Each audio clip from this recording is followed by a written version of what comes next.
The United States now has more than 273,000 confirmed cases of coronavirus. And that, be mindful, that is with millions of Americans who would like to be tested, who have reason to be tested, but they are still unable to access testing.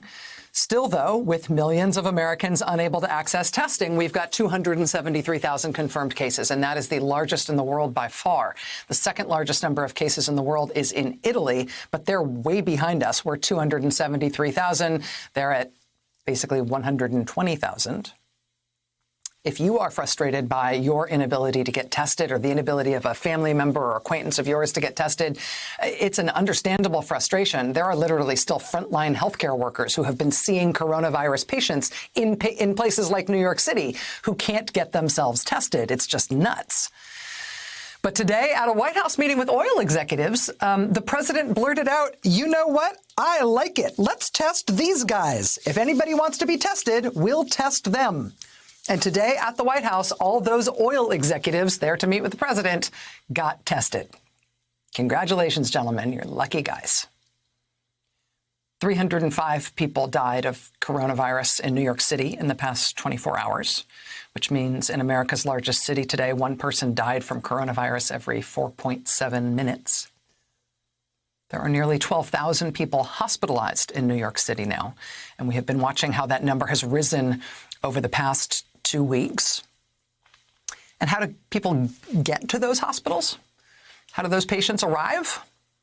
Well, there's one particularly worrying new data point that we got from New York City today, which is that 1 in 4 EMS officers in the New York Fire Department is out sick. And you know who EMS officers are, right? I mean, let's say you are ill with suspected coronavirus. Your condition has deteriorated such that you are in fear for your life. You call 911 for an ambulance. Well, the fire department dispatches EMTs, EMS officers, to come get you in an ambulance. 1 in 4 EMS officers in the New York City Fire Department is out on sick leave. And this is not some kind of labor action or something. They're out because they're ill. This is a 4,000 officer force at FDNY. 4,000 officers, about 1,000 of those 4,000 officers are out sick. We talk about frontline health workers and needing to keep them alive and on the job. Same thing for EMTs. FDNY, the New York Fire Department, also tonight mourning the death of one of its leaders. FDNY Deputy Chief Inspector Saeed Rahman is dead tonight from coronavirus. He was 59 years old. He leaves behind his wife and their 4 sons. The governor of New York has been warning that New York is within a few days now of having every ventilator in the state in use, which will mean no more ventilators available to put new patients on. And that can be a death sentence. You don't go onto a ventilator early on in your disease progression. You go onto a ventilator as a last-ditch effort to keep you alive. New York's governor says it is a matter of days before New York has every ventilator in the state occupied. He has called for mutual aid from other states. If the federal government can't or won't coordinate the response, can't or won't coordinate the marshaling and allocation of resources nationwide, then the governor of New York says, please, could some other states provide equipment to New York now as New York approaches its apex patient load before any other state in the country does so. The governor of New York has repeatedly promised, including here on this show last night, that if other states can bring equipment and personnel, actually, to New York now, he will personally ensure that New York will return the favor. New York will bring that equipment back and more when those other states approach their apex patient load in the weeks ahead. Today was another day when doctors and nurses at a New York City hospital, this time Mount Sinai, pulled together basically an ad hoc, low-tech protest outside their facility to beg for protective equipment so they can keep treating patients without themselves getting infected. Today, New York City's mayor, Bill de Blasio, sort of gamely tried to institute a national draft for relief healthcare workers for New York, asking for healthcare workers to be called up from all over the country to come to New York, to help New York now, saying, as the governor has been saying, that New York will repay the favor back to other states, back to other cities in the country when they hit their peak. If only New York can please get help now as they hit their peak first. Look, if another country were attacking the United States of America, if I told you that a country was attacking the United States of America, attacking our largest city, and simultaneously attacking Florida, attacking Louisiana, attacking Michigan, and that thousands of Americans had died, and I said to you, do you think the military would be called up to fight that enemy? I know you'd say yes. We cannot ask each city to try and somehow improvise while dealing with the greatest healthcare crisis in a century. We cannot ask each state to just go it alone when the only possible way of getting through this is with the full support of our federal government, our military, and the medical community of our entire country. I have called for today something unprecedented, a national enlistment effort, a national effort to bring all available medical personnel into the fight against the coronavirus. A national enlistment effort. The mayor of New York City, of course, no mayor of any American city is empowered to institute a national draft, right? No mayor can order the marshaling of a nationwide surge of American power and personnel to help in a crisis, even if it is a crisis that threatens to kill thousands, tens of thousands, maybe hundreds of thousands of Americans. Mayors aren't in a position to be able to do that. The only person who can marshal that kind of national resource is, well, person at the head of the federal government. In the year 2000, the country elected, barely and arguably, George W. Bush to be president of the United States. In 2004, the country re-elected George W. Bush to be president of the United States. You know how we got a charismatic young Democrat who had only served a half term in the U.S. Senate and would be the nation's first African-American president to be elected president in the United States of America in the election after those two? In part, we got Barack Obama elected in 2008 because of this having gone so wrong in the presidency of George W. Bush. Because in 2005, while a great American city drowned, this was President George W. Bush looking down on it from 30,000 feet. While the perspective on the ground at the time was one that would have led you to know that ultimately there would be nearly 2,000 Americans dead. The George W. Bush White House was just absolutely feckless and failed in the face of that disaster.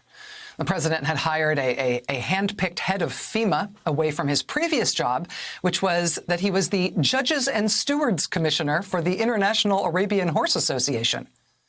Oh, the day Katrina hit, Michael Brown sent an email to another FEMA official that said, "Can I quit now? Can I come home?" A few days into the disaster, he wrote to friends, quote, "I'm trapped now. Please rescue me." Who's the head of FEMA? As 2,000 Americans were dying. It was all hilarious. Mostly, Mr. Brown blamed everybody else. He liked in particular to blame the governor of the state of Louisiana and the mayor of New Orleans, saying amid a backdrop of 2,000 dead and dying Americans, quote, "If the mayor doesn't have the resources to get the poor, the elderly, the disabled, those who cannot out, or if he doesn't have the police capacity to enforce a mandatory evacuation to make people leave, then you end up with the kind of situation we have right now in New Orleans." Well, it turns out the mayor didn't seem to have the power to do what needed to be done. And so, yeah, what a terrible mayor. Must have been his fault. That was the hallmark of the disastrous failure of the George W. Bush administration in Hurricane Katrina. It wasn't the storm itself alone, right? It was the storm itself and a catastrophically failed federal response, characterized by the federal government not doing it and wanting to blame state and local officials instead. Here's a headline in the Washington Post on September 4th, 2005, so almost a week into the full sprawl of that catastrophe. Many evacuated, but thousands still waiting. Here's the lead in that piece. Quote, "Tens of thousands of people spent a fifth day awaiting evacuation from this ruined city," as Bush administration officials blamed state and local authorities for what leaders at all levels have called a failure of the country's emergency management. The federal response was just feckless and counterproductive and unfocused. They didn't think it was their job. They were happy to blame lower-level officials. And so the federal government behaved accordingly.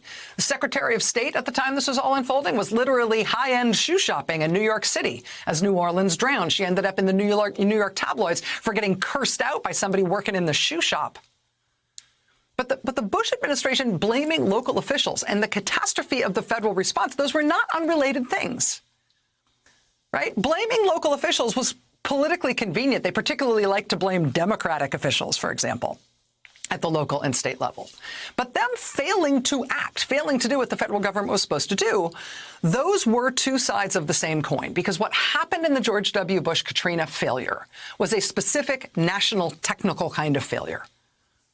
Right? When they sent in FEMA, right, even if it was being run by the Arabian horse guy, when they sent in FEMA, they invoked these, the National Emergencies Act. These things aren't a semantic way of just alerting people to the fact that something is a big problem. You don't call something a national disaster or a national emergency just to make it sound bad. Those are technocratic things, technocratic decisions that are supposed to set things in motion. When you declare something a national disaster, a national emergency, that is a means of declaring and setting in motion that the federal government will coordinate the response to the crisis. It's literally in the statute, right, that the president thereby puts the federal government in charge to, quote, coordinate all disaster relief assistance provided by federal agencies, private organizations, and state and local governments, to provide technical and advisory assistance to affected state and local governments, and on and on. But it is the federal government that coordinates the response. That is what you are declaring you will do when you declare something a federal emergency, a federal disaster. Yes, local officials and state officials are in charge of their own problems in general on a day-to-day basis. But in cases where it is beyond their means to do so, then a disaster, an emergency is declared. And when that is declared at the federal level, as President Trump did for coronavirus on March 13, that means something specific. It means the president has invoked the statutes that explicitly declare that the federal government will coordinate all disaster relief assistance. But then once you have declared that, you actually have to do it. In Katrina, the Bush administration ultimately did figure that out way too late, after they fired the Arabian Horse Association guy, heck of a job, and all the rest, right? Ultimately, they brought in a U.S. Army general, General Russell Honore, who was just on with Chris last hour. They brought him in to actually take charge and to start to clean up what had been a failed, feckless federal mess. But by the time General Honore came in and started to get things in shape, for the 2,000 Americans who died in that disaster, it was too late. And no, that wasn't the only reason we got President Obama as the successor to Republican President George Walker Bush. I mean, George W. Bush was a bad president, and his presidency was full of very terrible things. But in Katrina, that coarse and desperate technical failure to take federal responsibility for a national disaster was just a different kind of bad. You know how people say you had one job? Well, it's a president's job to declare a national disaster, a national emergency. But then, by definition, it is the president's job to get the federal government to run the response to that emergency. That's why you declare it. That's the whole point. If you are a president who has declared a national emergency, you thereby accept national responsibility to run the response to it. That's your one job from that point forward, and it's nobody else's job, because nobody else has the power that you have to declare these things and put them in place and thereby put the federal government in charge of coordinating things. That's it. When President Trump signed the National Emergency Declaration for coronavirus on March 13th, he had been, downplaying the severity of this. He'd been telling these weird tales about coronavirus, saying America would soon have 0 cases and it would go away on its own, and it was all a hoax by the Democrats designed to make him look bad.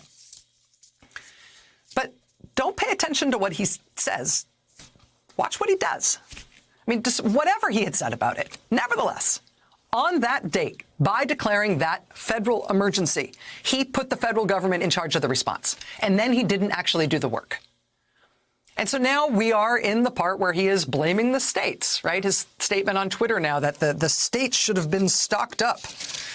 And the administration today changing the definition of the federal stockpile of emergency supplies so that they're making up now that it's never supposed to be stuff that goes to the states to bolster what they need in a national emergency, even though that's always been what it is. I mean, claiming that the federal role here is just to play backup, because it's really the states that are responsible for responding to a national disaster, and so therefore everything that's going wrong is the state's fault. You know, it's the same blame the governors, blame the mayor strategy that worked out so great for the George W. Bush White House during Katrina. And as of today, the American death toll for coronavirus is more than triple already what the death toll was in Katrina. It may be 100 times the death toll from Katrina by high summer. But the type of failure is the same at core. I mean, and again, you know, you can get really focused on the president's demeanor and the president's mendacity. Yes, the president has lied about this crisis, lied about the virus. He has said terribly ignorant and dangerous and damaging things about it. His public presentations in terms of how he has handled this are just astonishingly bad.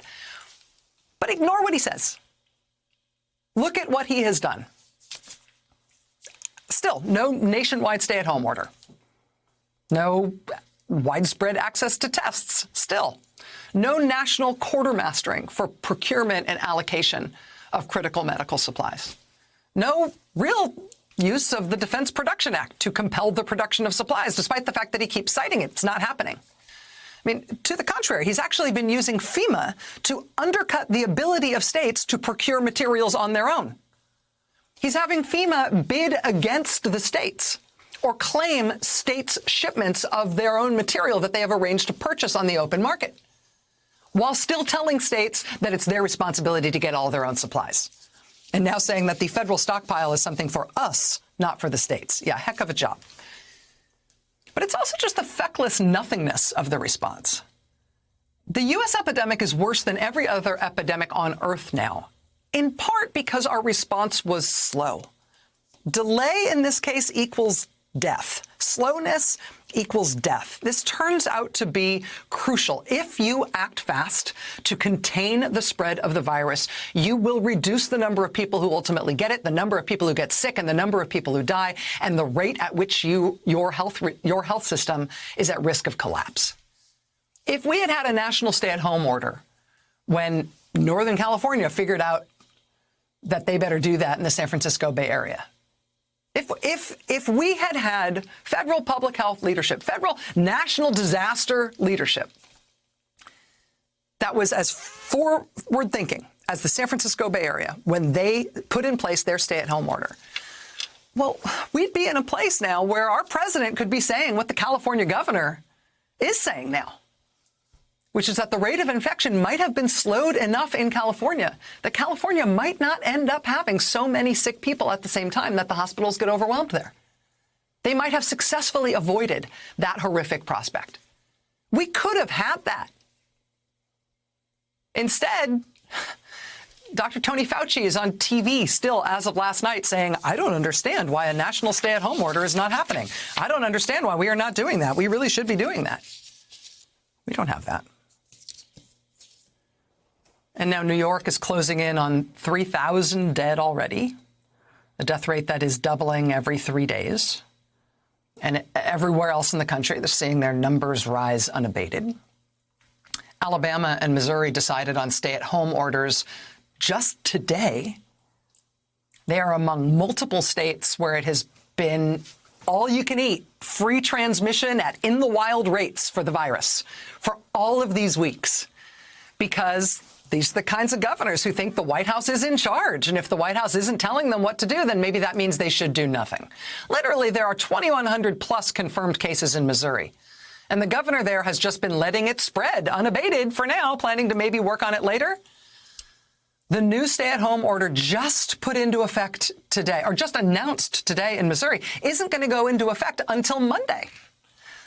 So even as the Missouri governor finally concedes, okay, maybe I'll do something, Still, you can enjoy a full weekend of Missouri's epidemic seeding itself as widely as possible, thus ensuring the number of infected people in Missouri will be as high as possible, thus ensuring the number of ill people in Missouri will be as high as possible, as fast as possible, with as many of them sick simultaneously as you could possibly muster as a public policy matter. Having some stay-at-home orders in some places in some states and having it still be do whatever you want in other states is insane. It was insane from the beginning. It's absolutely insane this far into it. We have the worst coronavirus outbreak in the world. We've already got more than 7,000 dead Americans. We don't have a treatment. We don't have a vaccine. We don't have a cure. It's going to be a long time before we have any of those things. We don't really even have testing in this country on any widespread basis. The only thing we've got to try to stop this virus is to keep people from giving it to each other, to reduce the numbers of people who get infected, who get sick all at once so that our healthcare systems don't collapse. That's all we've got. We've already got the biggest epidemic on earth, more than 7,000 people dead. And still, millions of Americans live in places where there aren't stay-at-home orders. It is insane that there remains no federal policy in this regard. Having a patchwork policy here, having some states where it's stay at home and some places where it's not, it's like having a pool where there's one section in the pool where it's okay to pee. It's like having an airplane where there's one section where it's okay to smoke, but everything else you're going to call non-smoking, despite what all those people are going to smell like when they get off that plane. I mean, Dr. Fauci at least is saying, let's have a national stay-at-home order. Why don't we have one yet? The Surgeon General is going on the Today Show and saying, I think we should have a national stay-at-home order. Can I just tell people that we do, even if we don't? I mean, why is that alone not just fixed tonight? It would take 10 words at the podium. You could save thousands of lives. A Cat 4 hurricane hitting a major American city and blowing out the levees and flooding the whole darn thing and killing 2,000 people while Americans climbed under the rooftops to beg for help. Yeah, that's a national disaster. And so, yeah, we can all see, and we could see at the time, that the national government, the federal government, should be running the response. And the George W. Bush administration tried to play it off like it wasn't their problem. Ultimately, they figured it out, and they put somebody in charge who could handle the operational concerns of that disaster, who could handle the logistics. But they didn't figure it out quickly enough. They didn't figure out quickly enough to save 2,000 Americans, and not quickly enough to consign the George W. Bush presidency to worst of lists for the rest of American history. They were late enough that they consigned him to that. But this failure, this national disaster, again, has already cost more than triple the deaths of Katrina. It'll cost 100 times the deaths of Katrina by this summer, on the White House's own estimates, if they don't learn that belated lesson now. And I'm not complaining about it because I enjoy saying things about the president doing poorly. Boy, do I wish the president was doing better. Mr. President, there are things that only you can do here. But the most important thing that you can do is put somebody in charge. You know, you'll love it, because whoever you pick, you can blame that person at the end, when there are still 100,000 or 200,000 dead Americans piled up in the nation's funeral homes and crematoria and cemeteries. Pick somebody you're looking forward to scapegoating and blaming and saying it was all their fault from the beginning. I think that we could take that as a country, if putting somebody in charge who was actually in charge might also mean that we'll keep the numbers that low. Because as long as we don't have a federal response that is being run by anyone, there's no guarantee that the numbers will stay within that massive range that you're talking about. Sky's the limit in terms of what it could be. I mean, just go back and look at what George W. Bush did belatedly with Army General Russell Honore. Put an overall command and control officer in place who can, number one, announce on your authority binding national policy and firm national guidance to governors and mayors. Number two, who can federalize on your authority all needed supplies and resources and facilities needed to test, trace, isolate, triage, treat, and ultimately bury coronavirus victims. Three, pick Pick somebody who can oversee, on your authority, a massive production, procurement, purchasing, maintenance, allocation, distribution, and redistribution system for those critical resources. It's going to be a huge effort. You may want to get your son-in-law out of the way here. You may want to create a disaster response command within the U.S. military to do this, which would be a huge deal. That said, if you are uncomfortable with being the commander-in-chief of such an effort, because you don't want to be that clearly responsible for it when you ultimately want to blame the person you put in charge, then pick something else to call it and don't make it a combatant command. But you are going to need to mobilize the defense transportation system to move critical resources around this country. And you're going to actually have to aggressively use and not just cite the Defense Production Act. And you're going to have have someone very good, moving very quickly to address the death trap conditions that exist right now in senior and congregate living facilities of all kinds, including nursing homes and long-term care facilities and veterans' homes, and yes, jails and prisons. You're going to need to well and truly let an experienced operations manager take the lead and fix this now. It is too late already, but now is better than never. Now is better than next week. You know, yesterday would have been better than today, but we'll take what we can get. We can't call it too late. We have to believe that we can still course correct to save some lives. Just do it already. Whatever you need to tell yourself to do it, just do it.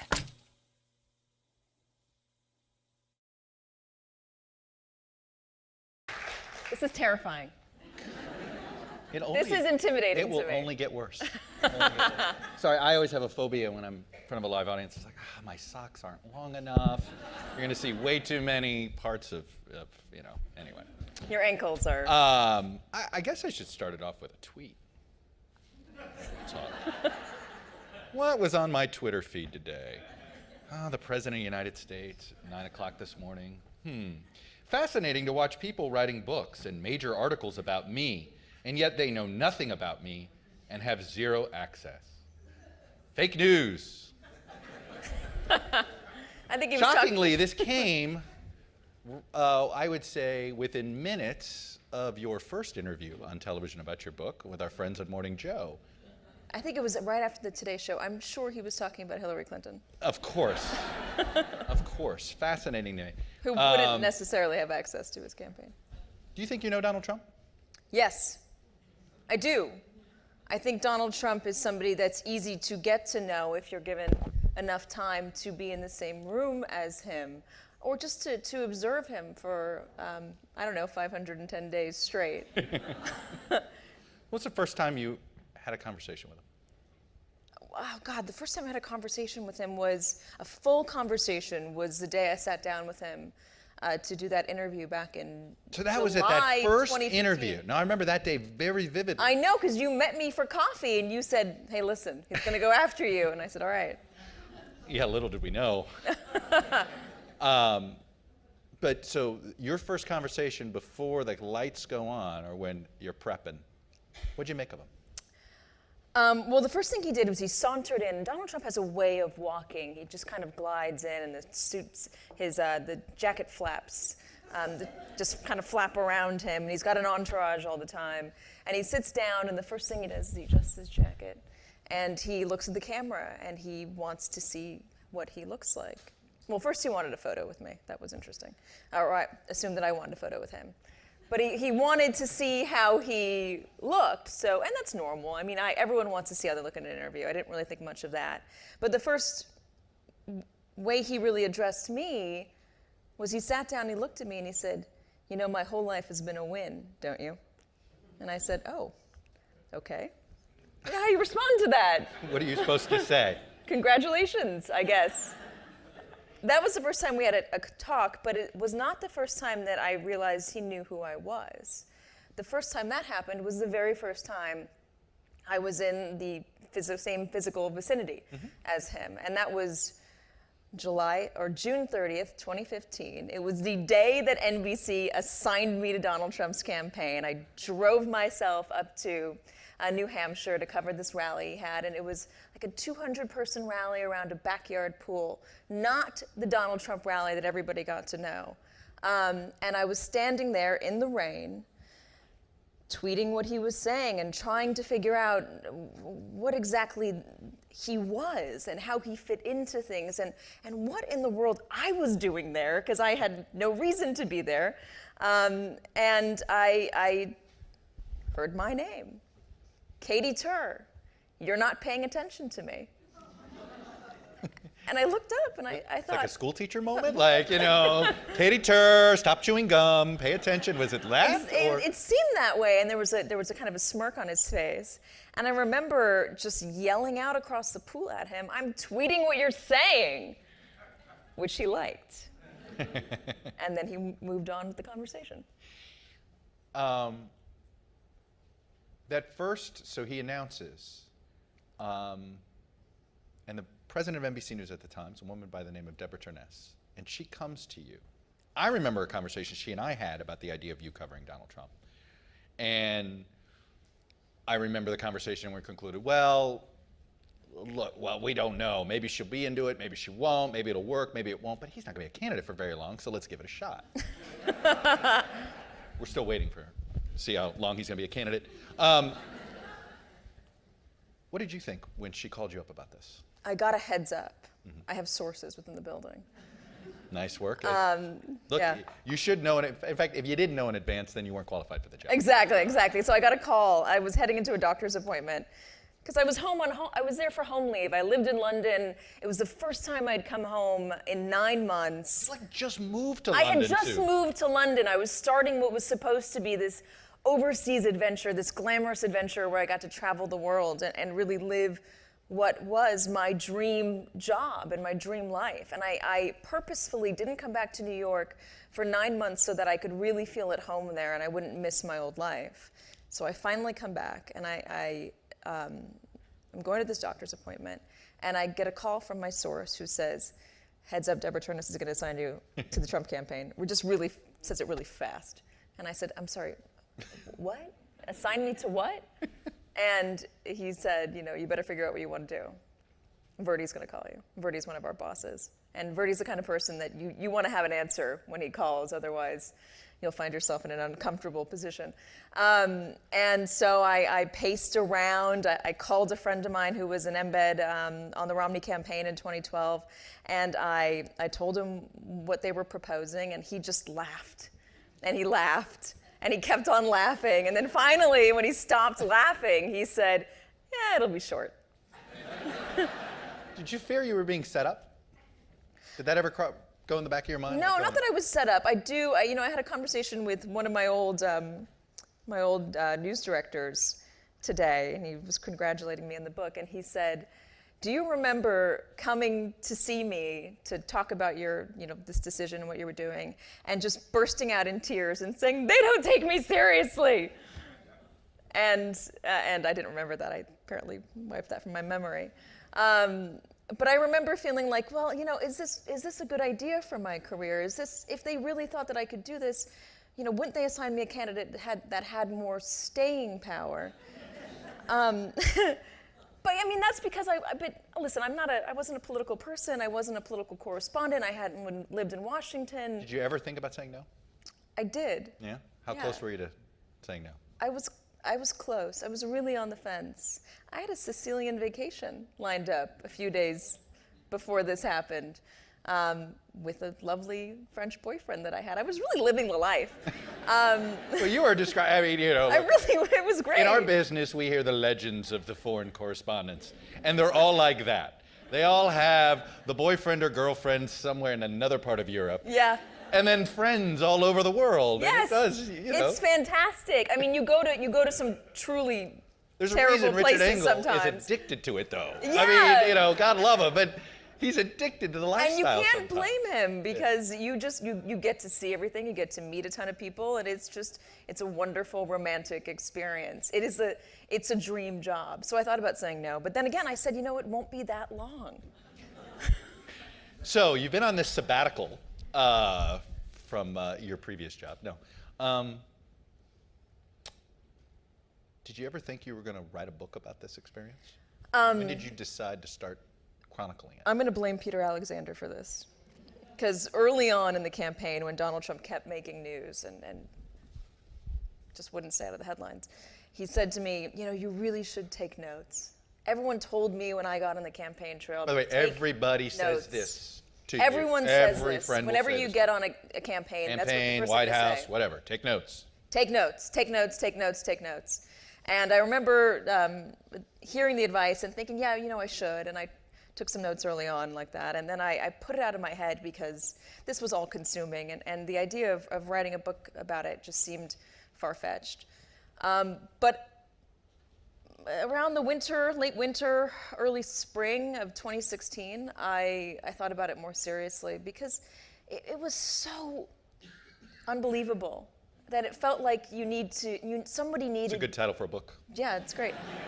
Needed to write it down, and not to do a big political analysis of you know what it really means for America, but more just to document the day-to-day insanity that was this campaign.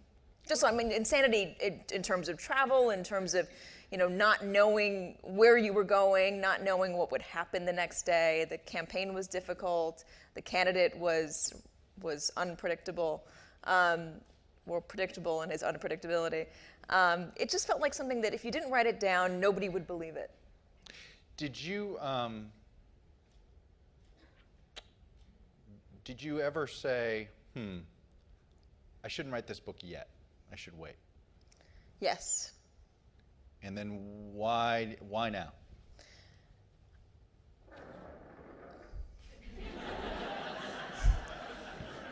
That's either Putin or Trump. I don't know, one or the other. Something the ceiling's going to rip open and we're going to get struck down by lightning. I think what we are in danger of doing today, we did last year, which was discount what happened and discount the political devotion that Donald Trump's supporters had and still do have, and misunderstand once again why he resonated the way he did. And I think this book is a really good reminder when someone comes along and says, oh, you know what, he has just gone too far, and people are galvanized in a way they weren't before, and there's no way he can get reelected. And we'll just broad brush discount everything, everybody that supported him. I think it's a good reminder, hey, remember all of the things that happened. I'm sure you can't remember a good portion of them. He went after the Pope. Yeah. I forgot about that until I started writing. He may do it again. He might do it again. And it needed to be put down in writing that this was something unlike anyone had ever seen, and it was something that is important to try to understand. What do you want them to get out of the book? What do you want them to are they learning about Donald Trump, the individual? Are they learning about what it's like to be a network correspondent? What it's like to be a member of the media in this polarized age? What are the lessons you're hoping, or the wisdom you're trying to share with? I think it's all of the above. Yeah. You're going to get everything in this book. This is not, again, it's not political analysis. This is not a deep dive into, you know, the makings of Donald Trump. We get that every single day in a really well done way from the Washington Post and the New York Times and the Wall Street Journal and NBC News and CBS and ABC and everybody, and CNN. This is not that book. This is a book that shows you what it is like for a journalist to face down somebody who is attacking the Fourth Estate, attacking the institution, what I think is one of the most important institutions in our country. We hold power accountable. Without us, it would just be propaganda. It's important.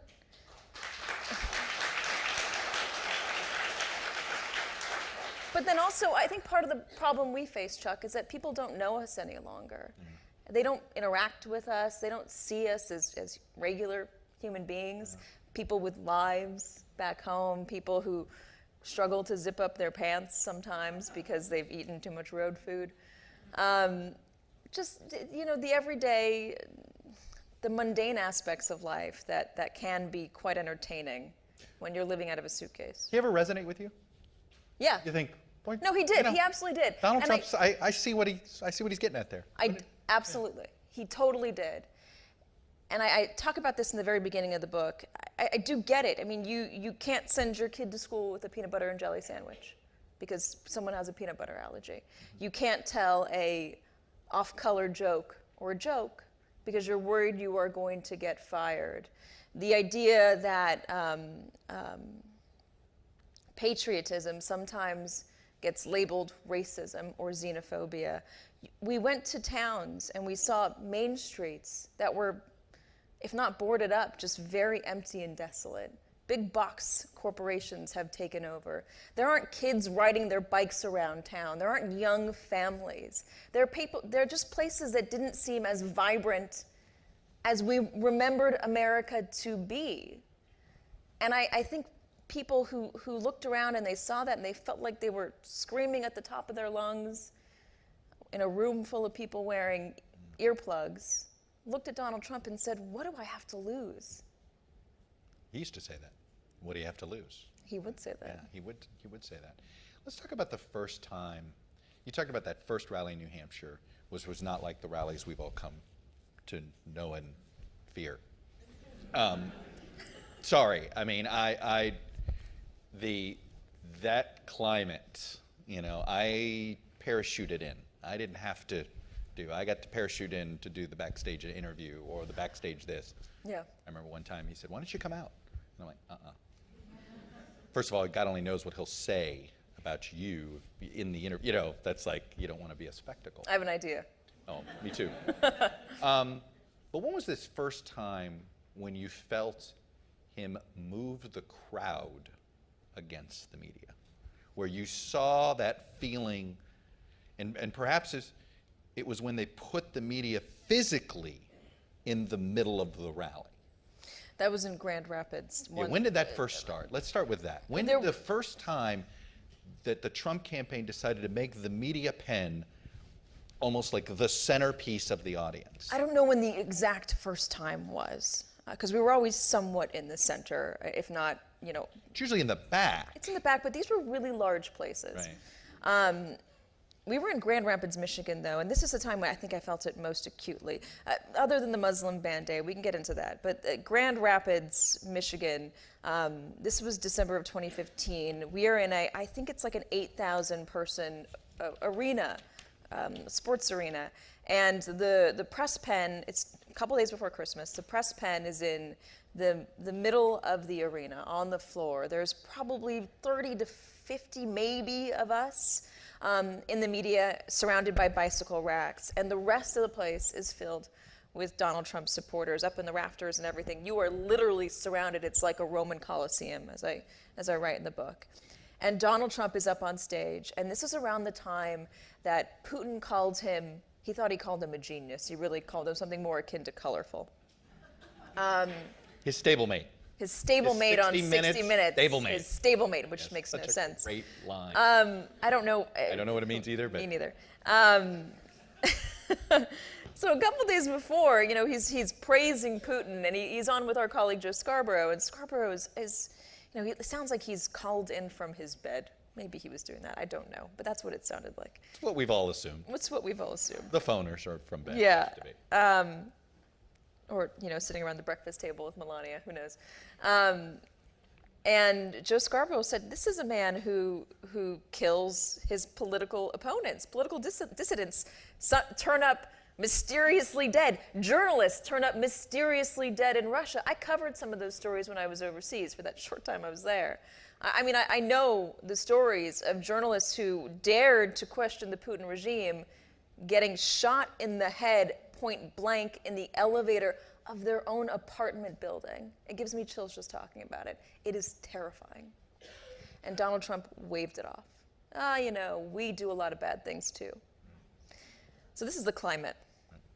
And then he gets on stage a couple days later and he brings up Putin because the media had obviously been talking about this.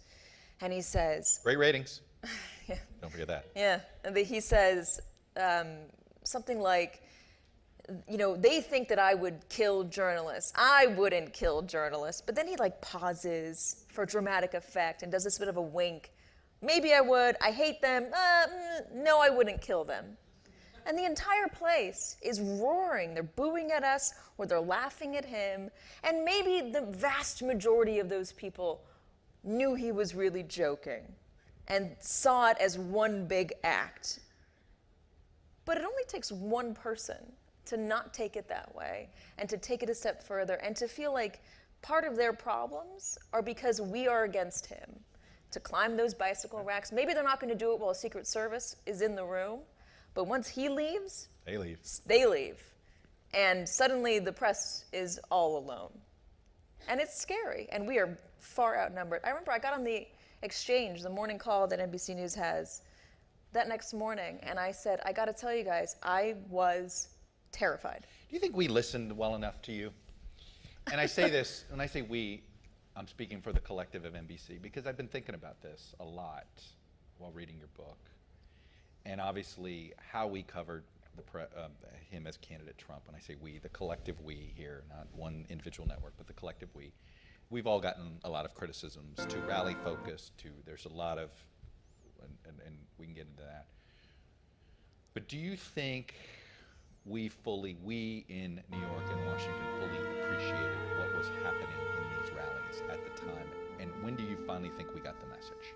I think at first no, because I think it reads very different on television than it does when you're in the room. It just does, and that went both ways. One, it sometimes looked more serious in the room than it did when you were I remember there. there'd be times we'd all panic, and Henry's in the room, and he would, we got to do something about this. And then Katie would say, it's okay, no. Or there are times where he was very clearly joking. There was a time when we were outside of DC and there was a baby crying and he said, get the baby out. It was very clearly a joke, but on TV it didn't necessarily read that way, and it lit up like wildfire. On the other side, sometimes the room felt much more threatening than it did on television.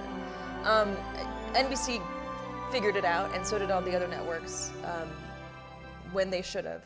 And a lot of us had security on the campaign trail, which is, I guess, extraordinarily unusual. It's beyond extraordinarily unusual. I mean, this is not Secret Service putting an extra agent on the press pen.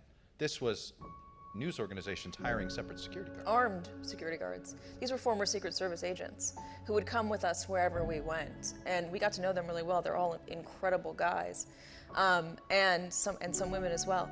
And they would stand outside of the rallies with us and just keep an eye on things. They would stand outside of Trump Tower with us. I mean, if any of you happened to walk by Trump Tower and say hi to anyone in the media while we were standing out there, a lot, and you felt like some guy was trying to push you away, it was one of our security members, because there was a real concern. And remember, put this into context. 2 journalists in Virginia were murdered on live TV. Live television, yep.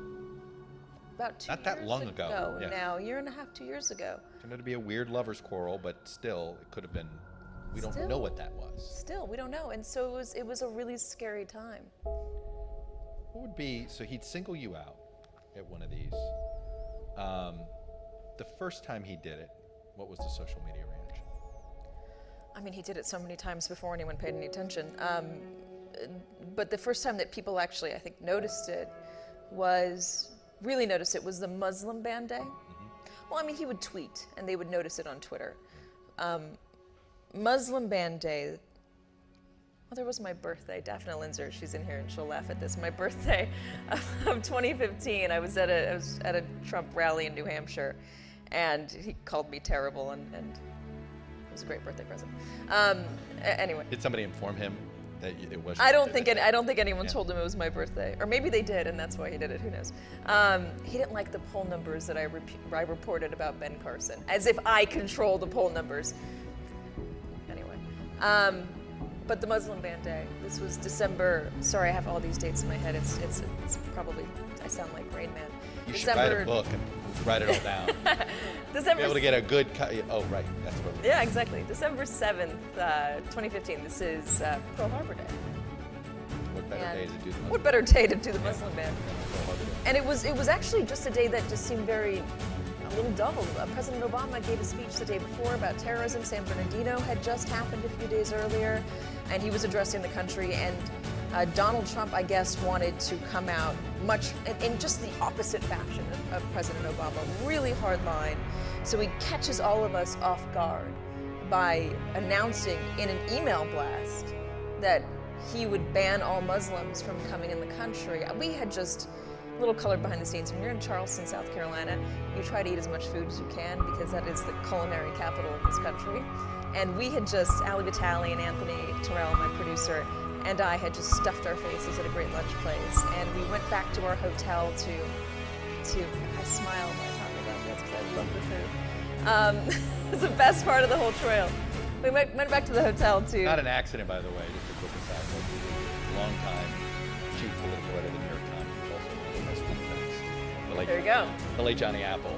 Trust us, when you're all around the road, you start learning the local. That's what you the local do. hunch, and you certainly think you know what you're talking about. I do. We should talk to me about it sometime. If you ever need a recommendation in Charleston, let me know. Anyways, we went back to the hotel to get a jacket. It was a rainy, miserable day. And Sopan Deb, who I think might be here, was there. He's a CBS vet. He's really great at tweeting whatever Donald Trump said whenever he said it. Was sitting on his computer, and he gets this email blast before Ali Vitale and I do, and his face just drops. He looked like a cartoon. And he starts laughing awkwardly. What's going on? He's like, oh, you'll get it in 6 seconds. So Ali Vitale and I are aggressively refreshing our email. And then it pops up, and it is this unexplainable statement. How do you explain what he is trying to do? And it was so broad at the time. Total and complete shutdown phrase? Total and complete shutdown of all Muslims entering this country. It was so broad, there was no detail. The campaign couldn't answer whether or not that meant Muslim soldiers who were deployed overseas, Muslim athletes who were competing overseas, Muslim citizens who might be visiting family overseas. Did that mean he was also going to deport Muslims? Nobody understood it. It's a long story to get to a short answer. So we go to the rally, and this is in the belly of a old World War II warship. And it's right outside of Charleston, South Carolina. A bunch of vets. We go up and down the line. Ali Vitale does interviews with everybody up and down the line and tries to find anyone who might think that maybe this isn't a good idea. And the most that she could find in that immediate reaction was, this is before he took the stage, was, I've got to think about it. The rest of them said this was a great idea. Some went further, and an Iraq War vet said, it is an insult to all of those I served with to have any of them in this country. A better idea would be to ship them all back. So that was what it was like. And San Bernardino had just happened. Donald Trump was basically saying President Obama wasn't keeping you safe. He wasn't vetting people coming into this country. And the media is essentially complicit in this because we're not reporting the truth, what he saw as the truth. And so they're angry. And they feel scared. They feel threatened. And who is the proxy? Meanwhile, 2 random people, as far as the president's concerned, just tried to shoot up people in San Bernardino. Yeah. I mean, let's keep reminding, this is the climate and the atmosphere and the concern. Yeah. And the proxy for all of that anger directed at, the proxy for the establishment, for the Obama administration, is this group of reporters who are pressed up in this press pen, which is smaller than usual, and this place is more crowded than usual. We're slammed up against a wall, but we're still in the middle of the room. We're surrounded on all sides. There's really no way to get out. And Donald Trump takes the stage, and he takes a long route to get into the Muslim ban, talks about his poll numbers. She always started with, no matter the occasion. And he was angry at me about a tweet I sent a couple days earlier. It may have been at the time of the campaign you used to actually call me to complain about your tweets. Oh, did he? Yeah, I remember when we would get some of his minions that would do that too. If they weren't satisfied with complaining to you, they complained. Yeah, Tweeting! Hope Hicks would email me and say, Mr. Trump thinks your tweets are disgraceful. Not nice. That's what I wanted to title the book, actually. Not nice. But I got overruled. Unbelievable is a lot better. Anyway, she sent me an email a couple days before and said that, and he sent off these tweets saying that I should get fired, Soap and Deb as well. And I mean, the waves of insults. You know what it's like when Donald Trump tweets you. When Donald Trump tweets you, it's like he awakens this. It unleashes, I guess what I'm trying to get at here and try to get you to share here, because it's very hard to share something. It unleashes some demons. People were saying things to me that I didn't know that people would say in the English language. Yeah, I mean, saying things that I couldn't believe, but also threatening my life. There was a guy, one in particular that I'm thinking of, we should kill them all, let's start with Katie Tur. Wait, I heard people gasp. That wasn't the first time. How many death threats? How often? I don't know. Right, you run out of, you can't keep track of how many. How many have you got? That's the thing, right now, in this era, I don't have a hard number. I'm guessing you don't have a hard number. No, and you couldn't possibly have one because you couldn't scroll through the messages you get. And, I mean, people would send things to my office that were questionable. Somebody sent me a dozen roses, but maybe it was not someone else. But the card was, "There will be a day." No idea what that means. It terrified me. Yeah, so it unleashes this anger. So I was already feeling it, and I was keeping a low profile that day because I just felt like after people called me out, I don't want to be the most visible person out there. And so I sat down on the press riser to, I don't want to say hide, but just keep a low profile. Right. And I'm taking notes, and took the theme, and then I heard my name. And he's saying, little Katie, she's back there. Not just Katie Tur's a liar. Katie Tur, she's back there, pointed at me. And the whole place was just alive with anger. Men were standing on their chairs, just yelling at me. And one woman booing. I saw one woman to my left, an older woman, and she just looked horrified on my behalf. My phone again starts buzzing. But what do you do? What do you do in that situation? You put it aside. You don't run out there, screaming, "I'm scared." That's not going to help you. So I smiled and I waved. Didn't know what else to do. Yeah. And I just got on with it. And then he announced the Muslim ban, and I did a couple hits for Chris Matthews and then Chris Hayes. And then the room started to empty. And one of Trump's staffers shooed away people that were lingering around the press pen and then pointed out, said, "These two guys are going to walk into your car." It was two Secret Service agents. Just Trump staffers. It was one Trump staffer. What was actually worried about your safety? Yeah. I don't know if this extended to anybody else in the campaign, but this one person. But there was some awareness somewhere in the campaign that this could be. Yeah. How often, after that moment, how often did you go to Secret Service? They were, I don't know if they posted an actual person, might have. It always felt like they did. It felt like there was increased, it did. It felt like there was increased security around the press pen. It died down after that a little bit. It got a little less aggressive and in your face. But, in the middle of the primaries and then certainly during the general election, it got really tough again. It got really angry. And there were points when the media would walk into these rallies, these 10,000 person rallies. And this was when we would all come in together because there was a press plane and everybody arrived together. They would see it like so they would group, see us all like walk a parade. in. Yeah, and they would scream, "Drop dead media." Or CNN sucks. CNN sucks, yeah. Friends at CNN took the brunt yeah, of this a little bit more they than really all of us. did, and in many ways. But they kept doing their jobs, which is exactly what you do. How did you compartmentalize? I don't know. I grew up in a family that covered the news for a living. My parents were helicopter journalists, and they did some pretty serious journalism. Basically, in you're Los trying to do Angeles. journalism and fly helicopter. Yeah, I would say that you got to have a steady. My mom would you gotta hang. have- My mom would hang. She never gets any credit, and I feel bad because my dad is this larger-than-life personality, and he was the voice, and he was just so. He was really good at live reporting. But my mom would literally. They're both amazing. My mom would literally hang out of the helicopter. She was that journalist? I would do Yeah. that. Like what? Like hold on and like have a. She had a count, too? harness, this yellow harness or beige harness that you attached to the helicopter, and she'd hang out. The helicopter skids would be here, and there would just be a free fall. And she had a beta cam on her shoulder. It was like a 50-pound beta cam, something like that. When did you notice that your parents were risking their lives every day? I to didn't. do I didn't journalism? until I was an adult, because it just seemed so normal. I did not until I was adult, because that's just what they did. But anyway, they covered the LA riots, and this was the beating of Reginald Denny. They were the ones that caught this on camera. The guy that got pulled from the red gravel truck and beaten to within an inch of his life by gang members in Los Angeles, and the police were just gone. The police had abandoned the city, and they were shooting at the helicopter. They found bullet damage.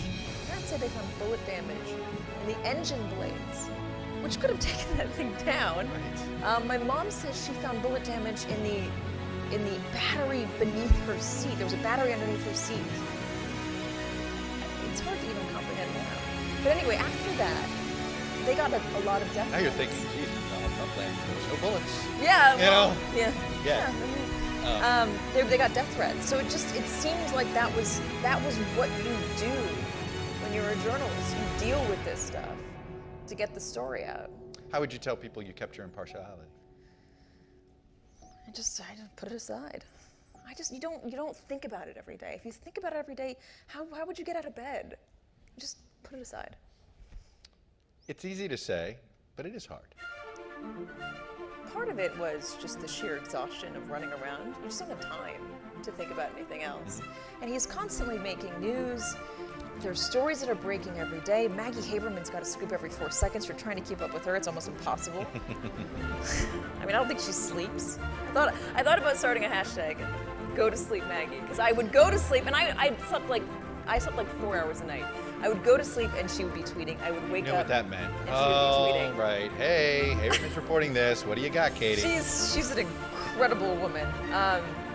Also, the child of one. Exactly.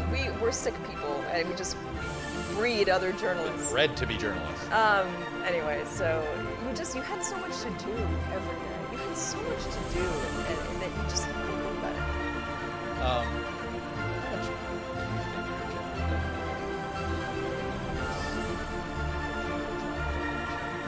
And look, and you mentioned this open depth. It's not like he didn't spare male journalists. No, he called Tom Yamas a sleaze. That's right. But I'm sorry, not. I could see it here. Well, he works for ABC now instead of NBC. I'm kidding, Tom. No, he was an embed for NBC. So, ABC has to hire their best journalists from NBC. That's what Oh. I'm Get competitive. We are very competitive. But it does seem different in how he treats women journalists. He goes after everybody. You could say that he uses different words for women journalists. He goes after women journalists a little bit more relentlessly.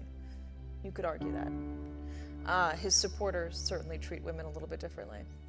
Talk about that. I don't think that any male journalist was called a CUNT, both on Twitter and in real life. I don't think any of my male counterparts got called a bimbo. I don't think they got cut down in the same way that I got cut down by the supporters, by the online harassment. But that's nothing new. I mean, women in any field are cut down in different ways than This men are. election felt different because we had the possibility of electing the first woman president. And that's what's so Did that fascinating. add to But that's this what's weird so vibe? fascinating about Donald Trump. I'll answer that question second. Yes, ma'am. About Donald Trump. Instead of doing what any other candidate might do, which is be somewhat careful or deferential to this idea that he's running after a woman, he does this with everything you can criticize him for. He runs right into it. He runs to controversy. He I've always said this. runs to controversy. If there's he's like a moth to a flame. Yeah, I'm running against a woman. She's only here because she's a woman. He says exactly the thing that you would never say. And it works for him. It worked for him. What was the other question? No, I mean, it is, I get it. Do you feel as if the fact that it was a campaign between a woman nominee, that the criticism was even harder on you? Potentially. But Did you feel that, or you don't know? I don't know, because I haven't covered another political campaign, so I don't have anything to measure it against. By the way, I don't know how we're ever going to get you to cover a conventional campaign. I mean, you know, they're not like this. They're really not. Can I just have a nice relationship with people? I mean, a tough relationship, certainly to report the truth, but a cordial one. And call them and not get berated. Be nice. Get the phone calls answered. It'd be great. Let me ask it this way. What would you tell 25-year-old Katie Tur about becoming a network correspondent? I would say... Covering Donald Trump. I would say you're not going to believe this. I would say a number of things. You're not going to believe this, but in 2015, you're going to find yourself sitting on a set with Chuck Todd. Oh, no. Talking about an interview you did with Donald Trump, who's running for president, and then getting complimented by Andrea Mitchell. No, I would have laughed in my face. But I think my 25-year-old self would be really proud and excited to become my 33-year-old self. Amazing. 33. How about that?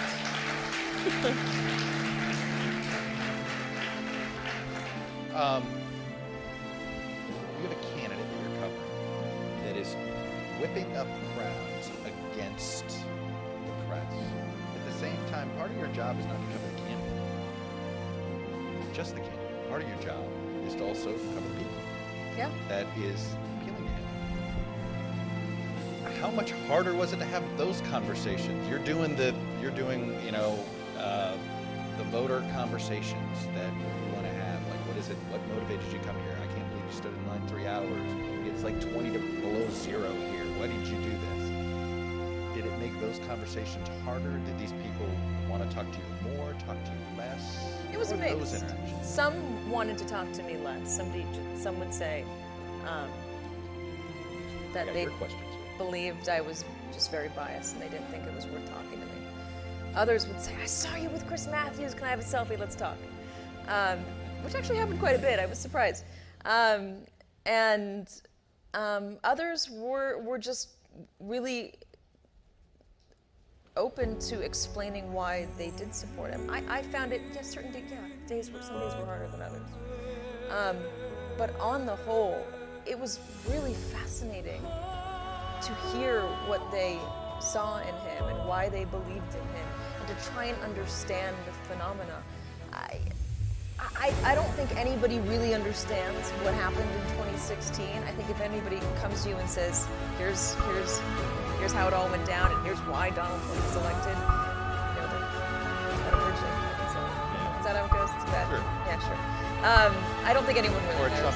Or a tower that I can lend my name to for you to build. Oh yeah, that works. Yeah. I don't think anyone really fully understands it, and I think it will take a lot of time for us to really comprehend it for sure. But I will say this.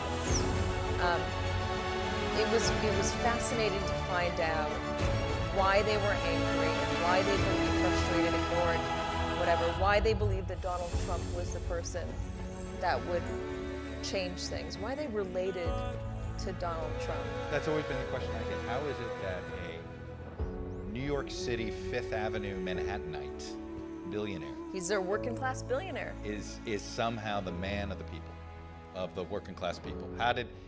What would they say to you? What were the standard responses? Because we'd all ask them these questions. He understands me. He sees me. He's talking about what I want him to talk about. He sounds like me. He's not afraid. He says what I can't. That was I my always can't favorite. say. He says what I can't. He never backs down. He never backs down. I love to see you guys squirm, the media. All politicians are liars. Donald Trump has flaws, but at least he's not a liar. They would say that. They would say that. Some said it with less of a straight face. Right. But it is also important to remember that it's not like the media had some magic bullet, some silver bullet. If we said the right thing, the right time, enough, that Donald Trump supporters would be convinced not to vote for him. That's a ludicrous idea. We reported. We're not here to tell people how to vote. No, we're not going to. People forget this about journalists. You were not there to tell anybody how to vote. No, and I'm not there to convince anybody to vote a certain way. I'm there to, and you're there, and journalists are there to tell you what is happening and what we see, and to put it in context, and to hold them accountable for the things they say, to talk about the policy they may or may not have. What didn't we see? What didn't we see about the Trump phenomenon? You saw, if you could travel back in time and count it in your head, see, this was the moment. This is what I was seeing, guys. They made their decision early. Way before any of us expected them to. He went after John McCain. John McCain is an American war hero. Regardless, you don't go after vets. You don't go after people who served in the military. Republican primary in Iowa. You don't. Like, it's just, I mean, I hate to say it, of all places, the heartbed of the heart. This is, when you say the heartland of America, Iowa's the first thing you think of. Sorry, Illinois. Especially when you haven't served or yourself. Ohio, Nebraska. Yeah. And he did. I was on a phone call with a senior member of the Republican National Committee right after this happened, and the person was just hammering in my head, this will never stand. American voters will never accept this. He is done. Is this a member of the RNC that became White House press secretary? Because that guy also told me that Hillary Clinton was going to win 350 electoral votes the day before the election. So anyway, is it that guy? I don't reveal my sources. That's interesting, though. Oh, Can we it's talk my about favorite that? anecdote. It's my favorite anecdote on that one. They did not think they were going to win. When did you know he could win? When he did that, and his poll numbers went up. I just With the McCain thing? Yeah, but I mean, I wasn't listening to myself back then. What the heck did I know? What the heck did I know? I turned on the television, and everybody who's done this for longer than I have, who is much smarter than me, was saying this could never happen. So I believed what I was hearing on television. First mistake. Fake news. But I think we should have paid a lot more attention back in December and back in January. Certainly South Carolina, when we saw the exit polls out of South Carolina that said people had made up their minds a long time ago. It didn't matter what he said after that. What let me get your questions. What's his most redeeming quality? He is charming, and he can be very nice. He can be very fun to talk to. Privately, though, just not in public. Privately. Sometimes in public he'll be nice. I mean, he's not, I don't think he one-on-one, he wants to be liked. He really does want to be liked. And when he isn't liked, I'm not a psychiatrist, so I don't want to get into it, but like, you know, when he's with you one-on-one, he just wants to have a conversation. Usually about his poll numbers and how much whether or not he's going to win, but he's not attacking you to your face and telling you you're a liar and you're terrible and disgraceful. You're only that after you don't do what you do. Yes, and not to your face ever, one-on-one, without a camera present. First question from Facebook. Casey Stone asked the following. It's just a similar question I was going to ask you from the book. I teach middle school. Where some of your influences, and how can we drive young, let's see here. I teach middle school, who were some of your influences, and how can we drive young women towards success? Oh gosh, some of my influences. I might sound like I've got tunnel vision. My parents were my biggest influences. My parents and my grandmother, my family in general. My parents are remarkable people. They did remarkable things in journalism. Was there ever a question about you going into journalism? Oh, I hated it. I did not want to do it. No, there's no way in hell. There was no way in hell. My dad would put a camera in my face and I would run in the opposite direction. I hated it. All right, when did that flip? I was going to be a doctor. I was going to be a lawyer, but I got weeded out in chemistry. I'm terrible at math. I was a philosophy major in college, thinking that I could use it to take the LSAT. Then I was sitting in a counselor's office one day, and they're like, well, this is really need to get into UCLA, and it's this much schooling, and I was like, oh, God. No, I'm done. And the story goes, I was driving back to UCSB from Los Angeles with my college boyfriend at the time, and there was a fire in Malibu, and my dad had made me this. He had always made me press passes. It was like silly ones when I was a kid, but when I got older, he took my grandmother's in the business, my grandmother's press pass. She had passed away, but he just, years earlier, he pasted my picture over hers. It was Judy Tur. He pasted my picture over hers and just left the Y in her name and then relaminated it with LA Sheriff's press pass. And anyway, I used it. It's probably not a good idea to do that. Don't do that. I think it's a felony. There's a statute of limitations on these things, right? The sheriff's office, it's state law. Yeah, okay. Yeah, Can I get pardoned for that? Anyway, I got into a fire and I just was hooked. I thought, what am I doing? I wanted to see the world. I want to chase news. I want to be the center of the action. You write this in your book, and I want you to expand on it. We really have to start teaching journalism in elementary school. People don't even understand the basics of what we do anymore. What do you mean by that? I don't think we teach journalism early enough. I think people need to Is it journalism? Is it civics? What is it? I think it's civics. I think it's how does democracy work, number one. Number two, the history of democracy and the history of the press would be great. Awesome poll numbers today. 26% of the country can name all three branches of government. Oh. 33% Really? couldn't name any of them. And then either one or two, yeah. So yes, civics. So obviously we need some civics lessons there, yes. But also the role of a free press, how we do our jobs, the gathering of sources, how you confirm things. That would be great. And also how to be a discerning consumer. And I think that's one of the most difficult challenges that just American voters or voters period around the world face today is you can pull up a website, it's abc.co. It looks like ABC News. Yeah, they had a bad one that some Russia fake news thing had a really good ABC News logo that they stole. It looks with an address and everything. Like it. But if you read it, it doesn't feel right. There's something off. And I wonder how hard that is. I mean, it feels off to me because I do this every day and things weren't attributed correctly and it was just, it read like in a... But we know the rules of how attribution works and all this stuff. Yeah. How can we expect the average consumer to know We about this cannot. stuff? Yeah. And that's why I think it's important to teach it early on. I don't know, maybe we can go have fairs around the country. You and me, Jack. There you go. Well, did you ever get in that conversation with some Trump voters? That they would say, you guys are lying about this? Yes. Did you ever have Yes, of course. And how would those interactions go? I'd try to explain how it works, and I'd say, this is not just us making up sources. It's not just us making up the news. I mean, if I say something that's incorrect, willfully say something that is incorrect, I lose my job. It's done. I'm over. Bye. We had a high-profile example of how we punish people in our business. I mean, I hate to say, our business has made examples of people, and it seems like the public still doesn't believe that we will get fired if we're not true. There seems to be this pervasive idea that there is some suit on high who's telling us what to do and what to believe, and that we're all secretly... Real thing is that the suit on high is not paying enough attention to us. That's what we think. I'm kidding. But yeah, I tried to explain, we have to get two sources for things, unless it's an extraordinarily high-level source. But even then, you got to get a second source. And it runs through standards, it runs through legal, it runs through people You're just who are saying much things. Smarter. No.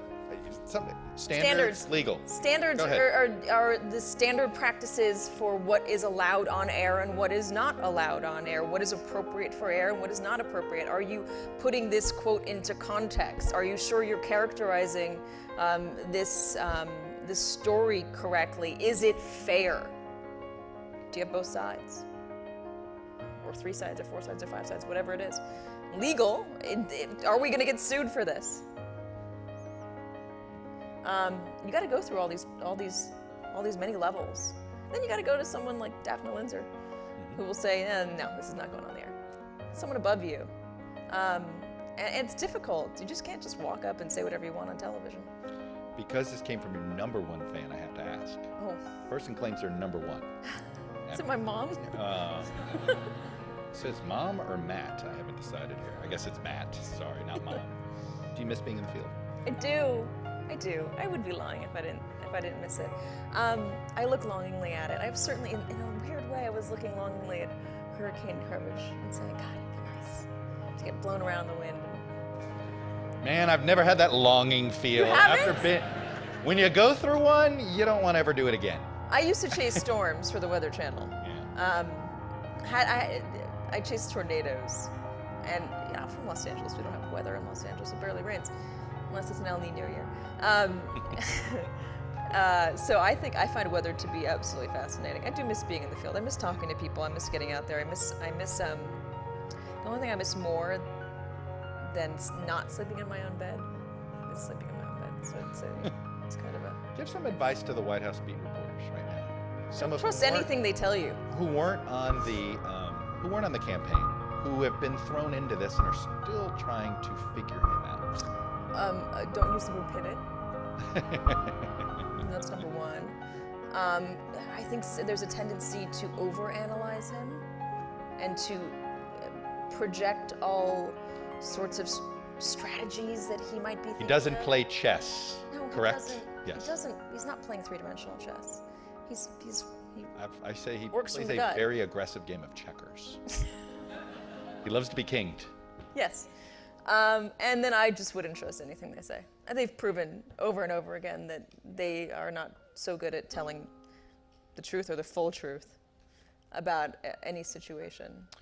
What's coming that is so predictable to you, and yet we're a bit in denial about what's coming and how his presidency is going? I don't think that support base breaks, and I don't even think it. I am wary to say there's this idea that if he doesn't deliver on his promises, that he will be sunk. Maybe.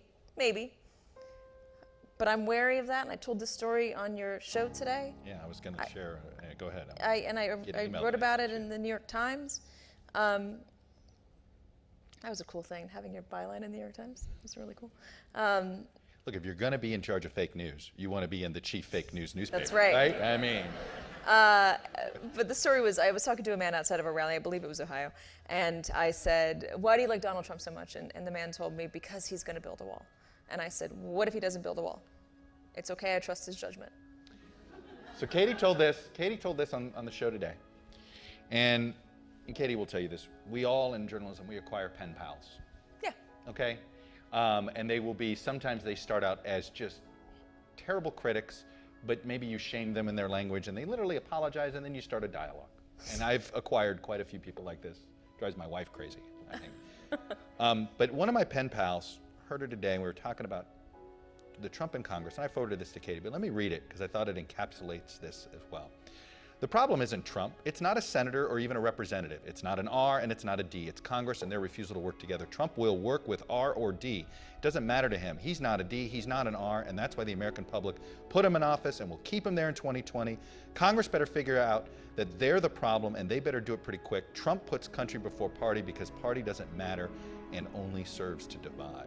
I don't think he cares about party. I think that's correct. Yeah, I thought this guy understands the Trump movement Absolutely. better than a lot of people. I think that they believe that Congress is the problem, not President Trump. You don't believe he'll get blamed for No, inability? not by all of them. Because it'll be Congress's fault. No, yeah, exactly. And I have this weird feeling that because he's claimed he's a deal maker and because he doesn't matter who he works with and because he has no allegiance to either party, that at some point Congress is just going to have to start working. I wonder, and then will Donald Trump get the credit for that? I don't know. This is just spitballing ideas that I have in my head sometimes. We've talked about it, some of the tough low moments of covering this campaign. What was the highlight? Covering him. The people that I got to work with. The highlight was, you're not sitting on Meet the Press with you, Chuck. That was. By the way, it should be on Sunday. Yeah. Be sure to tune in, please. It was, and I'm not just saying that because you're sitting here. That was an amazing experience. But what about on the trail? The people that I worked with. I mean, it was fascinating to see the country, to talk to people, and to learn about this movement that was happening, this historic movement. But I mean, the Trump press corps, a group of incredible people. Major Garrett, Carl Cameron, Tom Yamas, Sarah Murray, Jim Acosta. Sarah Murray is one of my best friends, and I got to hang out with her on the trail every day, which was great. And the Embeds, Ali Vitale, my producer Anthony Terrell, Sopan Deb, everybody, they're all really awesome, hardworking, fun people. And it's the sort of thing where you really bond with them in a way that you don't expect. It's like bonding with those folks that you were in your college dormitory with.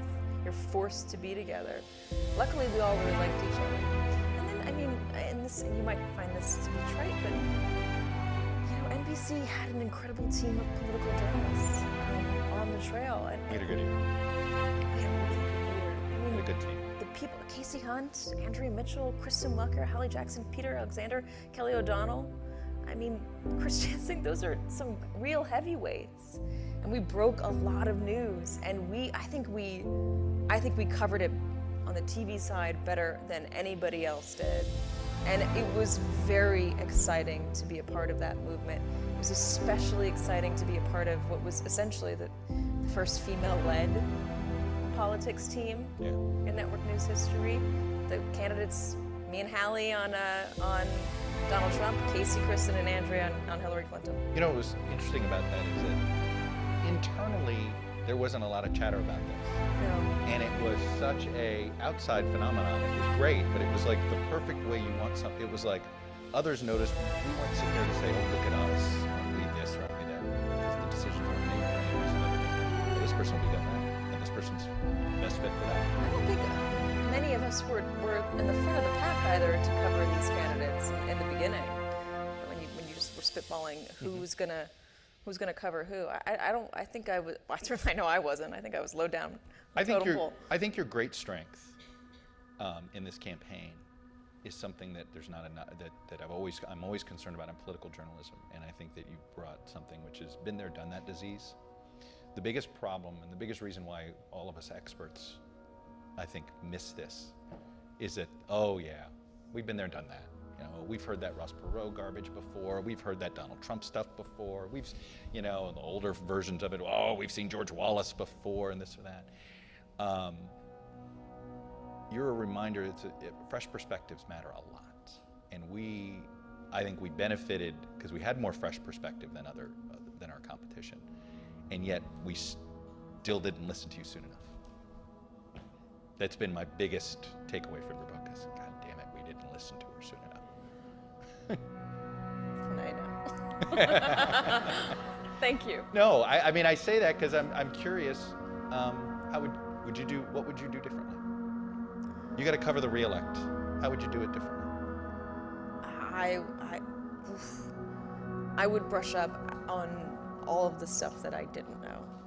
I would go back and brush up on political history. I would like to know more about it than I know at the moment. I'm absorbing, I'm learning, I'm reading, but it's the more you know, the more you don't know. That, and I'd more loudly demand that we do voter-based stories. Voter-based stories. Let's talk to people, let's talk to people, let's talk to people, let's talk to people.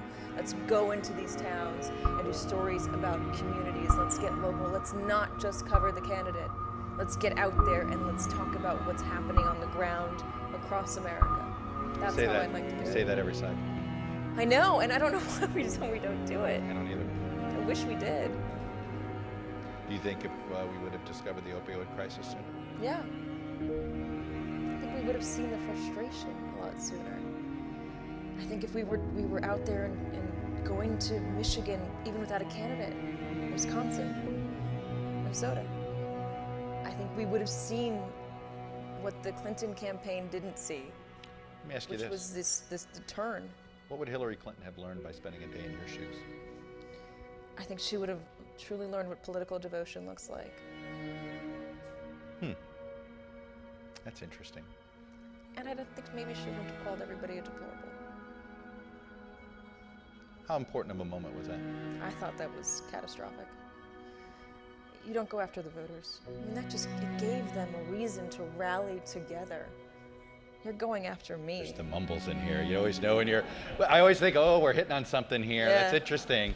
It was like a gift to them. I remember talking to somebody in the campaign right after it happened, and they said, "Oh, we're going to go all out with this. We're going to have themes." And right after that, they came out with the Les Miserables, Les Déplorables. Right, my French is horrible. And it helped. They had people made T-shirts. It was a rallying cry. It wasn't a good idea.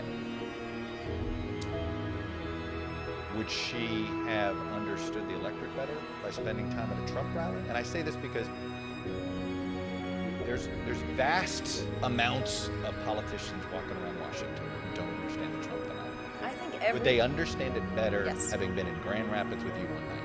Yes. And I think that goes for Mitch McConnell. Yeah. Goes for Paul Ryan. Goes for Hillary Clinton. It goes for Chuck Schumer. Anyone. Bernie Sanders saw it because a lot of there were some crossover voters there. I know she got 3 million more votes. I'm not discounting those 3 million more votes, but we are a country that works off an electoral college. And Donald Trump won the electoral college, even if he lost the popular vote. And regardless of whether or not the next person wins the popular vote against Donald Trump, what matters is getting out and finding a way to connect to voters in all 50 states, not just blue states, not just red states. I think there needs to be a lot more crossover. Listen, I know I sound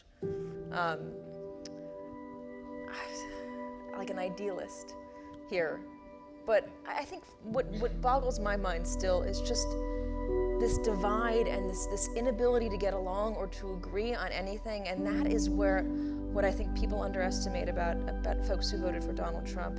A lot of them were just sick of the arguing, sick of it. And I think there's a lot of Hillary Clinton voters who are sick of the arguing. Why do so many people who think they know Donald Trump, why are they convinced he won't finish his term? Forget that. I'm not talking about Mueller probe. But why it was amazing. It's been amazing to me how many people who claim to know him somewhat. Why do you think there is this idea that at some point he walks away? Because there's a sense from those who know him that this is not necessarily what he enjoys or wanted to do. There is a sense among some that he wanted to be called president more than he actually wanted to do the job of governing. And the evidence to support that, I mean, there's a lot, but also he's never held elected office. People who want to govern. Right. They do it. They grow up in it. At some point they do it. Donald Trump had none of that. His business was large, but it was the core people in the business. It was a very small business. A lot of it's branding. It's not like he owned this multinational company that had hundreds of thousands of employees, direct employees, full-time staff employees. But I wonder if that's like the biggest misread of them all that we've had of him, that he has been more devoted to this than I think anybody ever expected. I think there's an argument to be made for that as well. I think he's also not somebody who, I think if you tell him that he's not going to do something or that he's going to fail, he'll want to prove you wrong. It seems like he's getting a handle of it more and getting his footing more now than in the beginning. But this is a question that's very hard for me to answer because as much as I know who Donald Trump is, I'm not in his mind. And this is one of those things that you're not, only he knows that. Maybe Ivanka and Dawn and Eric know that. I don't know it for sure. What do you tell, because there was a version of a question like this, and I'm not going to ask it the way it's in here. No offense to the person that wrote it, it's not. But I guess I'm going to reword the question this way, which is, what do you tell the voter that is petrified? I know what I say to friends and family who sit there and are just assuming apocalyptic-like results right now. And I'm always like, they're guardrails, they're this or that. What do you say to this? What do you say to a friend and That's family? basically what I say. The cogs of democracy might have been dusty, but you could see them locking into place. The wheels of democracy. I'm terrible at analogies sometimes. And we saw that with the travel ban There's limitations to executive power. We see that now with Congress saying we're not going to go along with everything you want us to do. John McCain standing up and saying we are an equal branch of government. He can't control the press. He cannot control the press. He might want to. I think there are guardrails.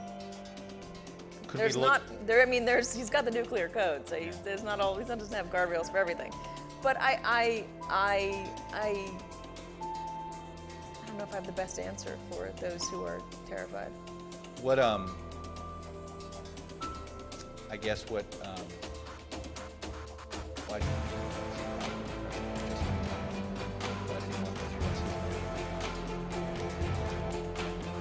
Just part of what he thought that he could make things work.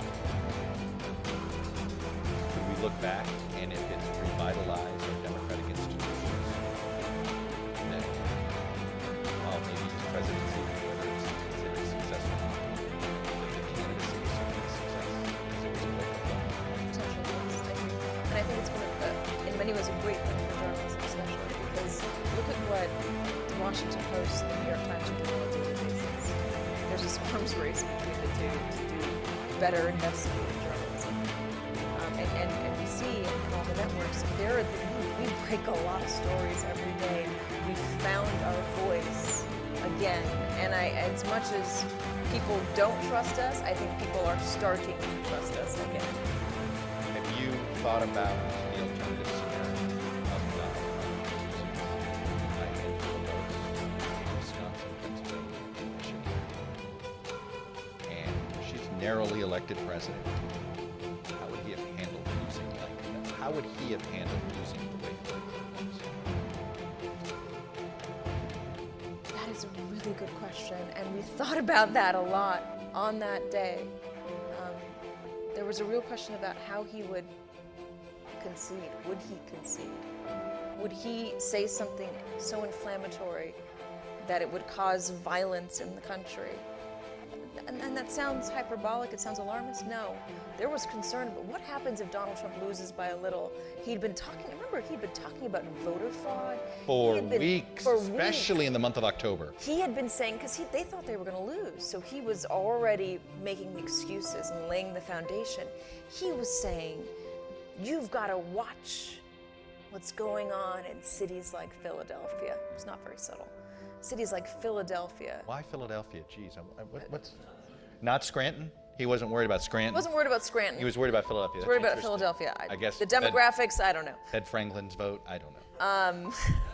Yeah, he might have risen from the dead, voted. So he had been laying that down, and he was also talking about this conspiracy, this global conspiracy between the banks and the media and the Clintons and the establishment, and they are all out to keep you, the American voter, the one who really want change and who want to see this country become great again. They're trying to stop it for their own interests.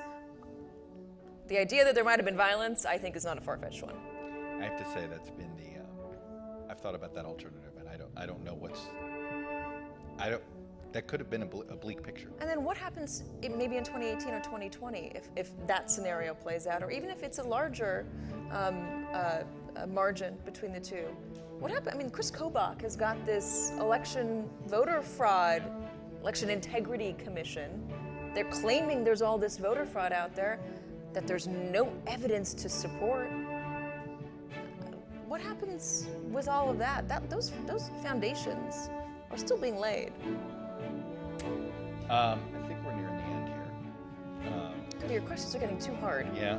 So, but I want to end on a little bit of an upbeat note. So, I think we've been talking dire, which is just simply,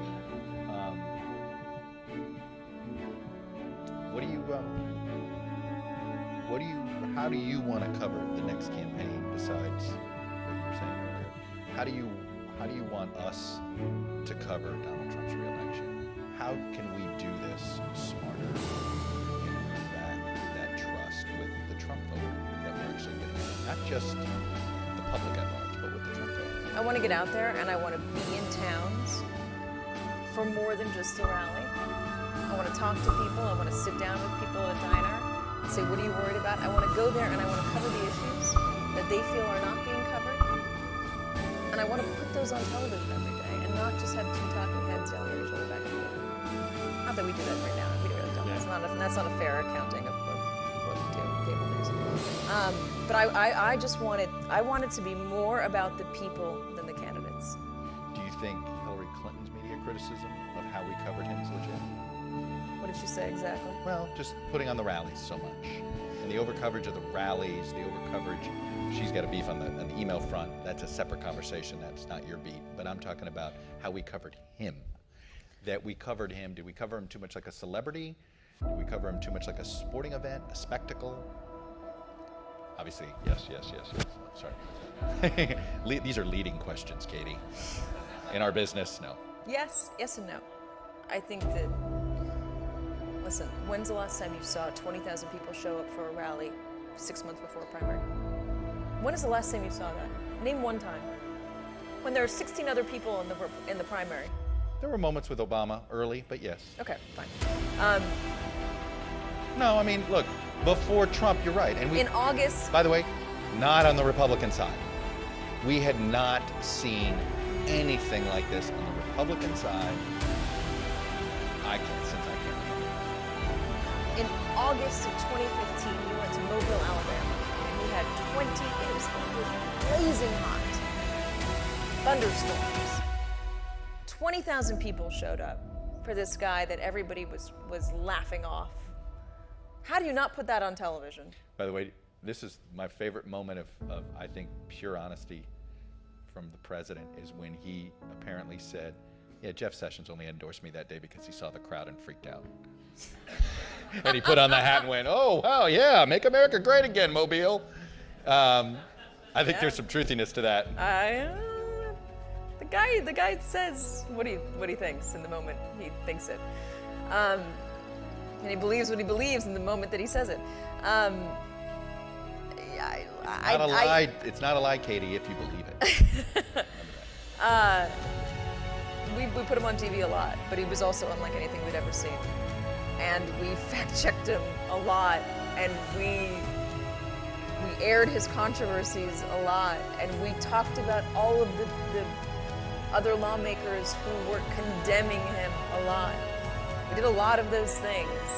I think we covered him accurately, us at NBC at least. But for most of the media, we covered him accurately, we covered him aggressively, and I don't think that us airing... People out there are probably still going to think we're too soft. Maybe. I don't agree. I think you can point to a reporter that you thought was too soft. You can point to a publication that you thought was too soft. But in mass, I think there was some incredible journalism done. Look at Dave Farenthold, the Washington Post. Look what he did. He won a Pulitzer, and he deserved it. I don't think us airing Donald Trump on television less would have changed the outcome of the election. That's a myth people are holding on to, looking for someone else to blame. I think if you're doing it, you are going to miss it again. Katie Tur, it's unbelievable. You've had a no.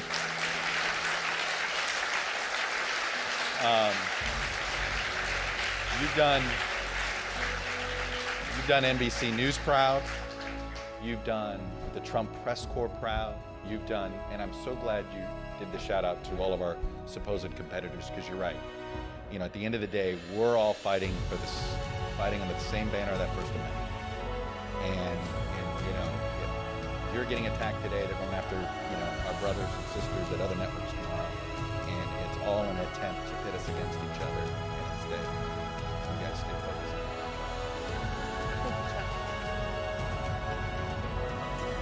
Good evening from the Thomas and Mack Center at the University of Nevada, Las Vegas. I'm Chris Wallace of Fox News, and I welcome you to the third and final of the 2016 presidential debates between Secretary of State Hillary Clinton and Donald J. Trump. This debate is sponsored by the Commission on Presidential Debates.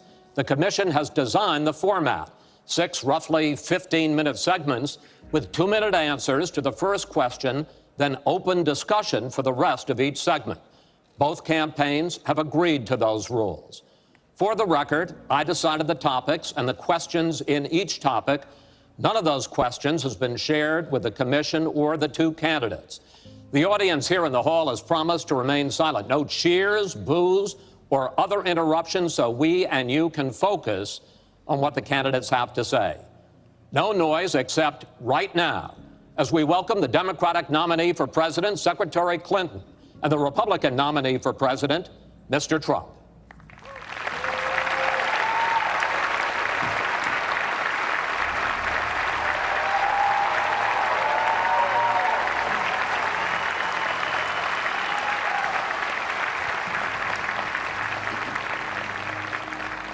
Secretary Clinton, Mr. Trump, welcome. Let's get right to it. The first topic is the Supreme Court. You both talked briefly about the court in the last debate, but I want to drill down on this because the next president will almost certainly have at least one appointment and likely or possibly 2 or 3 appointments, which means that you will, in effect, determine the balance of the court for what could be the next quarter century. First of all, where do you want to see the court take the country? And secondly, what's your view on how the Constitution should be interpreted? Do the founders' words mean what they say, or is it a living document to be applied flexibly according to changing circumstances? In this segment, Secretary Clinton, you go first. You have 2 minutes. Thank you very much, Chris, and thanks to UNLV for hosting us. You know, I think when we talk about the Supreme Court, it really raises the central issue in this election. Namely, what kind of country are we going to be? What kind of opportunities will we provide for our citizens? What kind of rights will Americans have? And I feel strongly that the Supreme Court needs to stand on the side of the American people, not on the side of the powerful corporations and the wealthy. For me, that means that we need a Supreme Court that will stand up on behalf of women's rights, on behalf of the rights of the LGBT community, that will stand up and say no to Citizens United, a decision that has undermined the election system in our country because of the way it permits dark, unaccountable money to come into our electoral system. I have major disagreements with my opponent about these issues and others that will be before the Supreme Court. But I feel that at this point in our country's history, it is important that we not reverse marriage equality, that we not reverse Roe v. Wade, that we stand up against Citizens United, we stand up for the rights of people in the workplace, that we stand up and basically say the Supreme Court should represent all of us. That's how I see the court, and the kind of people that I would be looking to nominate to the court would be in the great tradition of standing up to the powerful, standing up on behalf of our rights as Americans. And I look forward to having that opportunity. I would hope that the Senate would do its job and confirm the nominee that President Obama has sent to them. That's the way the Constitution fundamentally should operate. The president nominates, and then the Senate advises and consents or not, but they go forward with the process. Secretary Clinton, thank you. Mr. Trump, same question. Where do you want to see the court take the country, and how do you believe the Constitution should be interpreted? Well, first of all, it's great to be with you, and thank you, everybody. The Supreme Court, it's what it's all about. Our country is it's just so imperative that we have the right justices. Something happened recently where Justice Ginsburg made some very, very inappropriate statements toward me and toward a tremendous number of people, many, many millions of people that I represent. And she was forced to apologize, and apologize she did. But these were statements that should never, ever have been made. We need a Supreme Court that, in my opinion, is going to uphold the Second Amendment and all amendments, but the Second Amendment, which is under absolute siege. I believe if my opponent should win this race, which I truly don't think will happen, we will have a Second Amendment which will be a very, very small replica of what it is right now. But I feel that it's absolutely important that we uphold because of the fact that it is under such trauma. I feel that the justices that I am going to appoint, and I've named 20 of them, the justices that I'm going to appoint will be pro-life. They will have a conservative bent. They will be protecting the Second Amendment. They are great scholars in all cases, and they're people of tremendous respect.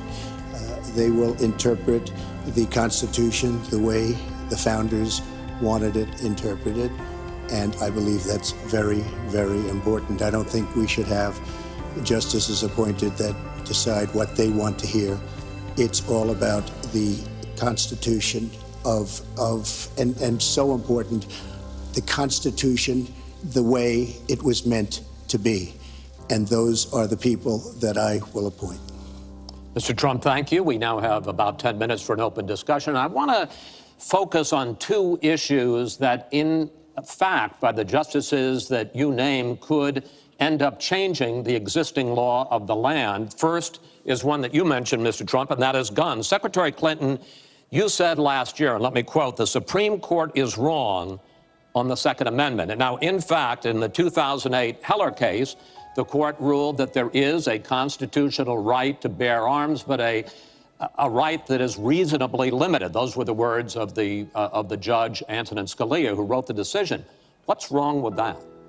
Well, first of all, I support the Second Amendment. I lived in Arkansas for 18 wonderful years. I represented upstate New York. I understand and respect the tradition of gun ownership. It goes back to the founding of our country. But I also believe that there can be and must be reasonable regulation. Because I support the Second Amendment doesn't mean that I want people who shouldn't have guns to be able to threaten you, kill you or members of your family. And so when I think about what we need to do, we have 33,000 people a year who die from guns. I think we need comprehensive background checks, need to close the online loophole, close the gun show loophole. There's other matters that I think are sensible, that are the kind of reforms that would make a difference, that are not in any way conflicting with the Second Amendment. You mentioned the Heller decision, and what I was saying that you referenced, Chris, was that I disagreed with the way the court applied the Second Amendment in that case, because what the District of Columbia was trying to do was to protect toddlers from guns. And so they wanted people with guns to safely store them. And the court didn't accept that reasonable regulation, but they've accepted many others. So I see no conflict between saving people's lives and defending the Second Amendment. Let me bring Mr. Trump in here. The bipartisan open debate coalition got millions of votes on questions to ask here, and this was, in fact, one of the top questions that they got. How will you ensure the Second Amendment is protected? You just heard Secretary Clinton's answer.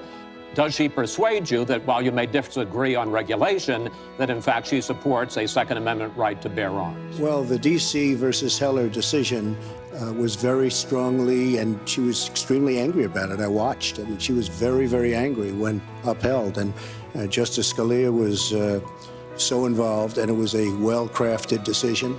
But Hillary was extremely upset, extremely angry, and people that believe in the Second Amendment and believe in it very strongly were very upset with what she had to say. Well, let me bring in Secretary Clinton. Were you extremely upset? Well, I was upset because, unfortunately, dozens of toddlers injure themselves, even kill people with guns, because, unfortunately, not everyone who has loaded guns in their homes takes appropriate precautions. But there's no doubt that I respect the Second Amendment, that I also believe there's an individual right to bear arms. That is not in conflict with sensible, common sense regulation. And, you know, look, I understand that Donald's been strongly supported by the NRA. The gun lobby's on his side. They're running millions of dollars of ads against me. And I regret that, because what I would like to see is for people to come together and say, of course, we're going to protect and defend the Second Amendment, but we're going to do it in a way that tries to save some of these 33,000 lives that we lose every year. Let me bring Mr. Trump back into that, because, in fact, you oppose any limits on assault weapons, any limits on high-capacity magazines. You support a national right to carry law. Why so? Well, let me just tell you before we go any further, in Chicago, which has the toughest gun laws in the United States, probably you could say by far, they have more gun violence than any other city. So we have the toughest laws, and you have tremendous gun violence. I am a very strong supporter of the Second Amendment, and I don't know if Hillary was saying it in a sarcastic manner, but I'm very proud to have the endorsement of the NRA, and it's the earliest endorsement they've ever given to anybody who ran for president. So I'm very honored by all of that. We are going to appoint justices. This is the best way to help the Second Amendment. We are going to appoint justices that will feel very strongly about the Second Amendment, that will not do damage to the Second Amendment. Well, let's pick up on another issue which divides you and the justices that whoever ends up winning this election appoints could have a dramatic effect there, and that's the issue of abortion. Right. Mr. Trump, you're pro-life, but I want to ask you specifically, do you want the court, including the justices that you will name, to overturn Roe v. Wade, which includes, in fact states, a woman's right to abortion? Well, if that would happen, because I am pro-life and I will be appointing pro-life judges, I would think that that will go back to the individual states. But I'm asking you specifically, would you like to... If they overturned it, it'll go back to the states. But what I'm asking you, sir, is do you want to see the court overturn? You just said you want to see the court protect the Second Amendment. Do you want to see the court overturn Roe v. Wade? Well, if we put another 2 or perhaps 3 justices on, that's really what's going to be, that will happen. And that'll happen automatically, in my opinion, because I am putting pro-life justices on the court. I will say this, it will go back to the states, and the states will then make a determination. Secretary Clinton. Well, I strongly support Roe v. Wade, which guarantees a constitutional right to a woman to make the most intimate, most difficult in many cases, decisions about her health care that one can imagine. And in this case, it's not only about Roe v. Wade. It is about what's happening right now in America. So many states are putting very stringent regulations on women that block them from exercising that choice, to the extent that they are defunding Planned Parenthood, which of course provides all kinds of cancer screenings and other benefits for women in our country. Donald has said he's in favor of defunding Planned Parenthood. He even supported shutting the government down to defund Planned Parenthood. I will defend Planned Parenthood. I will defend Roe v. Wade, and I will defend women's rights to make their own health care decisions. Secretary, and we have come too far to have that turn back now. And indeed, he said women should be punished, that there should be some form of punishment for women who obtain abortions. And I could just not be more opposed to that kind of thinking. I'm going to give you a chance to respond, but I want to ask you, Secretary Clinton, I want to explore how far you believe the right to abortion goes. You have been quoted as saying that the fetus has no constitutional rights. You also voted against a ban on late-term partial birth abortions. Why? Because Roe v. Wade very clearly sets out that there can be regulations on abortion so long as the life and the health of the mother are taken into account. And when I voted as a senator, I did not think that that was the case. The kinds of cases that fall at the end of pregnancy are often the most heartbreaking, painful decisions for families to make. I have met with women who, toward the end of their pregnancy, get the worst news one could get, that their health is in jeopardy if they continue to carry to term, or that something terrible has happened or just been discovered about the pregnancy. I do not think the United States government should be stepping in and making those most personal of decisions. So you can regulate if you are doing so with the life and the health of the mother taken into account. Mr. Trump, your reaction, and particularly on this issue of late-term partial birth Well, abortion. I think it's terrible. If you go with what Hillary is saying, in the 9th month, you can take the baby and rip the baby out of the womb of the mother just prior to the birth of the baby. Now, you can say that that's okay, and Hillary can say that that's okay, but it's not okay with me. Because based on what she's saying and based on where she's going and where she's been, you can take the baby and rip the baby out of the womb in the 9th month. on the final day. And that's not acceptable. Well, that is not what happens in these cases. And using that kind of scare rhetoric is just terribly unfortunate. You should meet with some of the women that I've met with, women I've known over the course of my life. This is one of the worst possible choices that any woman and her family has to make. And I do not believe the government should be making it. You know, I've had the great honor of traveling across the world on behalf of our country. I've been to countries where governments either forced women to have abortions like they used to do in China, or forced women to bear children like they used to do in Romania. And I can tell you the government has no business in the decisions that women make with their families in accordance with their faith, with medical advice, and I will stand up for that right. All right. But just briefly, I want to move on to another honestly, segment. Nobody has business doing what I just said, doing that as late as 1 or 2 or 3 or 4 days prior to birth. Nobody has that. All right. Let's move on to the subject of immigration. And there is almost no issue that separates the two of you more than the issue of immigration. Actually, there are a lot of issues that separate the two of you. Mr. Trump, you want to build a wall. Secretary Clinton, you have offered no specific plan for how you want to secure our southern border. Mr. Trump, you are calling for major deportations. Secretary Clinton, you say that within your first 100 days as president, you're going to offer a package that includes a pathway to citizenship. The question really is, why are you right and your opponent wrong? Mr. Trump, you go first in this segment. You have 2 minutes. Well, first of all, she wants to give amnesty, which is a disaster and very unfair to all of the people that are waiting in line for many, many years. We need strong borders. In the audience tonight, we have 4 mothers of, I mean, these are unbelievable people that I've gotten to know over a period of years, whose children have been killed, brutally killed by people that came into the country illegally. You have thousands of mothers and fathers and relatives all over the country. They're coming in illegally. Drugs are pouring in through the border. We have no country if we have no border. Hillary wants to give amnesty. She wants to have open borders. The border secure, as you know, the Border Patrol agents, 16,500 plus ICE last week endorsed me. First time they've ever endorsed a candidate. It means their job is tougher, but they know what's going on. They know it better than anybody. They want strong borders. They feel we have to have strong borders. I was up in New Hampshire the other day. The biggest complaint they have, it's with all of the problems going on in the world, many of the problems caused by Hillary Clinton and by Barack Obama, all of the problems, their single biggest problem is heroin that pours across our southern borders, just pouring and destroying their youth. It's poisoning the blood of their youth and plenty of other people.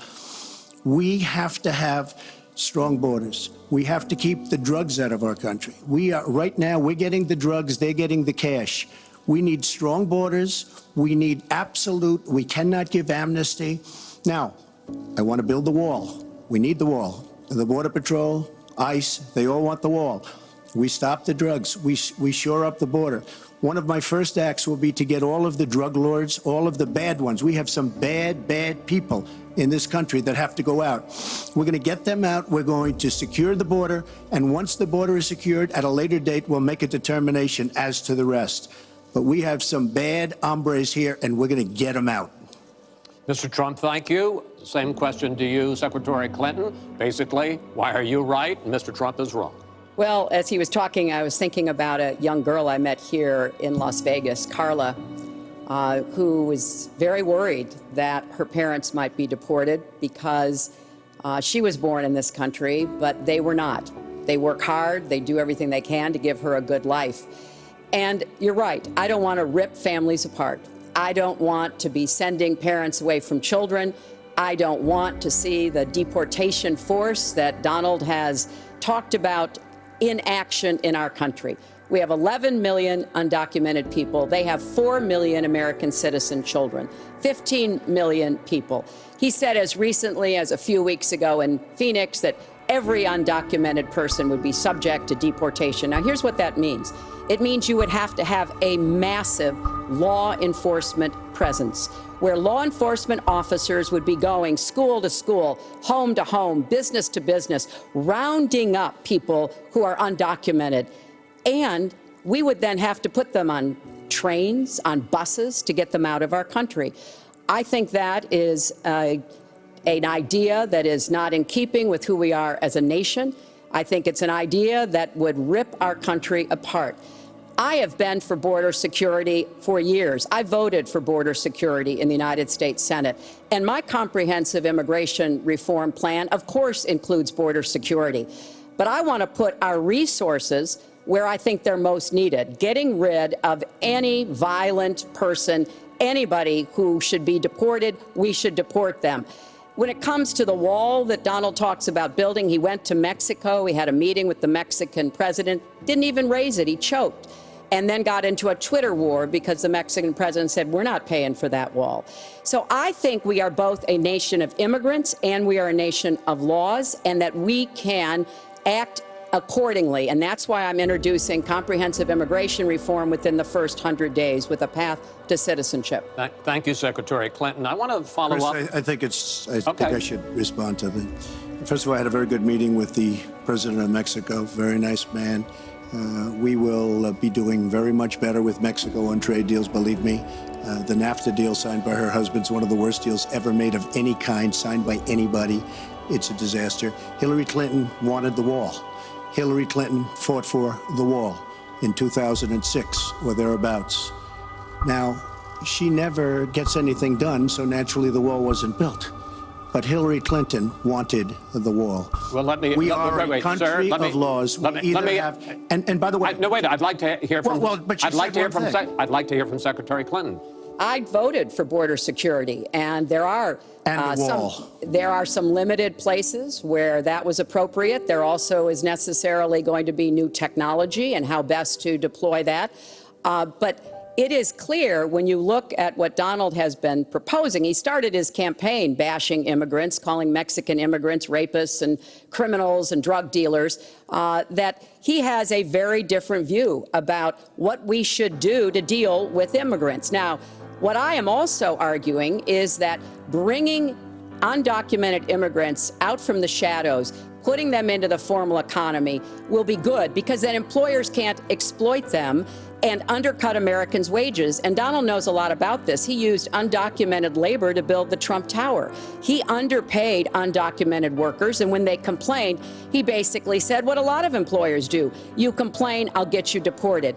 I want to get everybody out of the shadows, get the economy working, and not let employers like Donald exploit undocumented workers, which hurts them but also hurts American workers. Mr. Trump. President Obama has moved millions of people out. Nobody knows about it. Nobody talks about it. But under Obama, millions of people have been moved out of this country. They've been deported. She doesn't want to say that, but that's what's happened, and that's what's happened big league. As far as moving these people out and moving, we either have a country or we don't. We're a country of laws. We either have a border or we don't. Now, you can come back in and you can become a citizen, but it's very unfair. We have millions of people that did it the right way. They're online, they're waiting. We're going to speed up the process, big league, because it's very inefficient.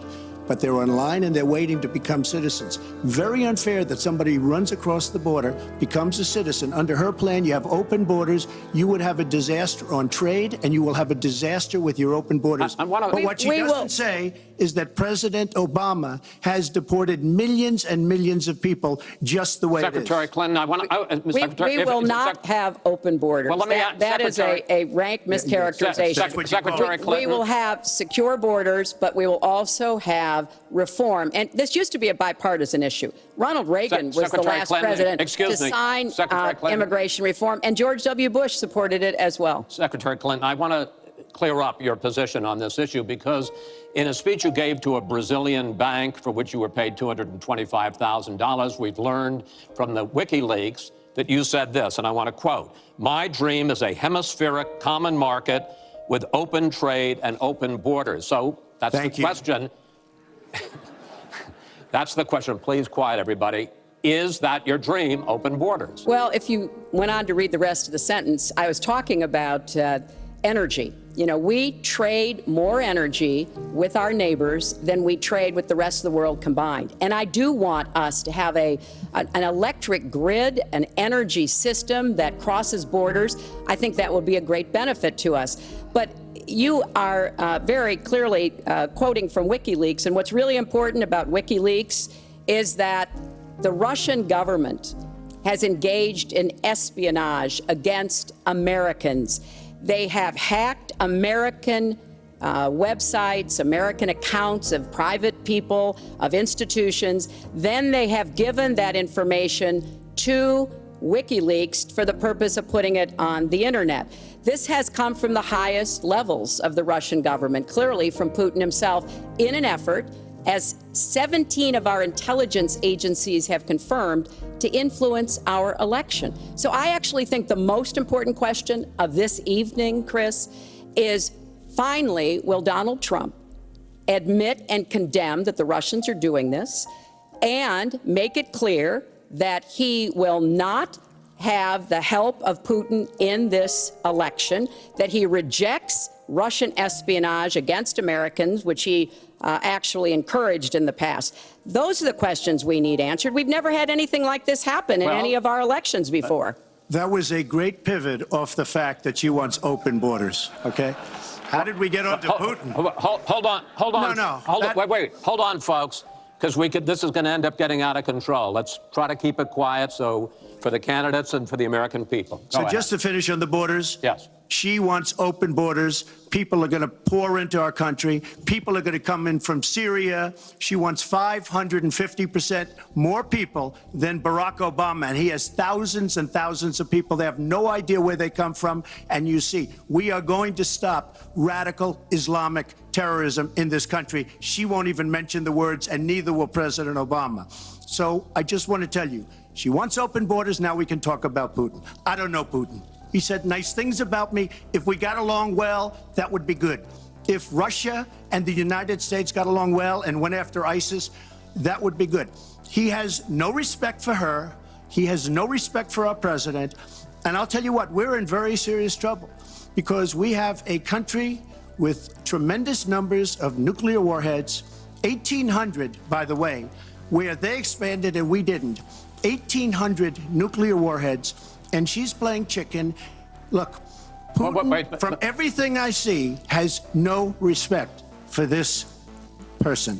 Well, that's because he'd rather have a puppet as president of the United States. No puppet. And it's pretty clear. You're the puppet. It's pretty clear you won't admit that the Russians have engaged in cyber attacks against the United States of America, that you encouraged espionage against our people, that you are willing to spout the Putin line, sign up for his wish list, break up NATO, do whatever he wants to do, and that you continue to get help from him because he has a very clear favorite in this race. So I think that this is such an unprecedented situation. We've never had a foreign government trying to interfere in our election. We have 17 intelligence agencies, civilian and military, who have all concluded that these espionage attacks, these cyber attacks, come from the highest levels of the Kremlin, and they are designed to influence our election. I find that deeply disturbing, and I think it's time. She has no idea whether it's Russia, China, or anybody else. I am not quoting myself. No idea. I am quoting Hillary, you 17. Have no idea. 17 do you doubt 17 military and civilian agencies? Well, he'd rather believe Vladimir Putin than the military and civilian intelligence professionals who are sworn to protect us. I find that just absolutely She doesn't like Putin because Putin has outsmarted her at every step of the way. Excuse me. Putin has outsmarted her in Syria. He's outsmarted her every step of the way. I do get to ask some questions. Yes, and I would like to ask you this direct question. The top national security officials of this country do believe that Russia has been behind these hacks. Even if you don't know for sure whether they are, do you condemn any interference by Russia in the American election? By Russia or anybody else? You condemn their interference? Of course I condemn. Of course I can. I don't know Putin. I have no idea. I never met Putin. This is not my best friend. But if the United States got along with Russia, wouldn't be so bad. Let me tell you, Putin has outsmarted her and Obama at every single step of the way. Whether it's Syria, you name it, missiles. Take a look at the startup that they signed. The Russians have said, according to many, many reports, I can't believe they allowed us to do this. They create warheads and we can't. The Russians can't believe it. She has been outsmarted by Putin, and all you have to do is look at the Middle East. They've taken over. We've spent $6 trillion. They've taken over the Middle East. She has been outsmarted and outplayed worse than anybody I've ever seen in any government whatsoever. We're a long way away from immigration, but I'm going to let you finish this topic. Well, you got about 45 seconds. Yeah, and she always will be. I find it ironic that he's raising nuclear weapons. This is a person who has been very cavalier, even casual, about the use of nuclear weapons. He's advocated more countries getting them, Japan, Korea, even Saudi Arabia. He's said, well, if we have them, why don't we use them, which I think is terrifying. But here's the deal. The bottom line on nuclear weapons is that when the president gives the order, it must be followed. There's about 4 minutes between the order being given and the people responsible for launching nuclear weapons to do so. And that's why 10 people who have had that awesome responsibility have come out and in an unprecedented way said they would not trust Donald Trump with the nuclear codes or to have his finger on the nuclear button. I have 200 generals and admirals, 21 endorsing me, 21 Congressional Medal of Honor recipients. As far as Japan and other countries, we are being ripped off by everybody in the world. We're defending other countries. We are spending a fortune doing it. They have the bargain of the century. All I said is we have to renegotiate these agreements because our country cannot afford to defend Saudi Arabia, Japan, Germany, South Korea, and many other places. We cannot continue to afford. She took that as saying nuclear weapons. Look, she's been proven to be a liar on so many different ways. This is just another lie. Well, I'm just quoting you when there's no quote. You're not going to find a quote from me. Nuclear competition in Asia. You said, go ahead, enjoy yourselves, folks. That kind and defend of language, yourselves. And defend yourselves. I didn't say nuclear. And defend yourself. The United States has kept the peace through our alliances. Donald wants to tear up our alliances. I think it makes the world safer, and frankly, it makes the United States safer. I would work with our allies in Asia, in Europe, in the Middle East, and elsewhere. That's the only way we're going to be able to keep peace. We are going to move on to the next topic, which is the economy, and I hope we handle that as well as we did immigration. You also have very different ideas about how to get the economy growing faster. Secretary Clinton, in your plan, government plays a big role. You see more government spending, more entitlements, more tax credits, more tax penalties. Mr. Trump, you want to get government out with lower taxes and less regulation. Yes. We're going to drill down into this a little bit more, but in this overview, please explain to me why you believe that your plan will create more jobs and growth for this country and your opponent's plan will not. In this round, you go first, Secretary Clinton. Well, I think when the middle class thrives, America thrives. And so my plan is based on growing the economy, giving middle class families many more opportunities. I want us to have the biggest jobs program since World War II, jobs in infrastructure and advanced manufacturing. I think we can compete with high-wage countries, and I believe we should. New jobs and clean energy, not only to fight climate change, which is a serious problem, but to create new opportunities and new businesses. I want us to do more to help small business. That's where 2/3 of the new jobs are going to come from. I want us to raise the national minimum wage because people who live in poverty should not, who work full-time should not still be in poverty. And I sure do want to make sure women get equal pay for the work we do. I feel strongly that we have to have an education system that starts with preschool and goes through college. That's why I want more technical education in high schools and in community colleges, real apprenticeships to prepare young people for the jobs of the future. I want to make college debt-free, and for families making less than $125,000, you will not get a tuition bill from a public college or university if the plan that I worked on with Bernie Sanders is enacted. And we're going to work hard to make sure that it is, because we are going to go where the money is. Most of the gains in the last years since the Great Recession have gone to the very top. So we are going to have the wealthy pay their fair share. We're going to have corporations make a contribution greater than they are now to our country. That is a plan that has been analyzed by independent experts, which said that it could produce 10 million new jobs. By contrast, Donald's plan has been analyzed to conclude it might lose 3.5 million jobs. Why? Because his whole plan is to cut taxes, to give the biggest tax breaks ever to the wealthy and to corporations, adding $20 trillion to our debt and causing the kind of dislocation that we have seen before, because it truly will be trickle-down economics on steroids. So the plan I have, I think, will actually produce greater opportunities. The plan he has will cost us jobs and possibly lead to another great recession. Secretary, thank you. Mr. Trump, why will your plan create more jobs and growth than Secretary Clinton? Well, first of all, before I start on my plan, her plan is going to raise taxes and even double your taxes. Her tax plan is a disaster, and she can say all she wants about college tuition, and I'm a big proponent. We're going to do a lot of things for college tuition, but the rest of the public's going to be paying for it. We will have a massive, massive tax increase under Hillary Clinton's plan. But I'd like to start off where we left, because when I said Japan and Germany, and I'm not to single them out, but South Korea, these are very rich, powerful countries. Saudi Arabia, nothing but money. We protect Saudi Arabia. Why aren't they paying? She immediately, when she heard this, I questioned it. And I questioned NATO. Why aren't the NATO questioned? Why aren't they paying? Because they weren't paying. Since I did this was a year ago, all of a sudden they're paying. And I've been given a lot of credit for it. All of a sudden they're starting to pay up. They have to pay up. We're protecting people. They have to pay up.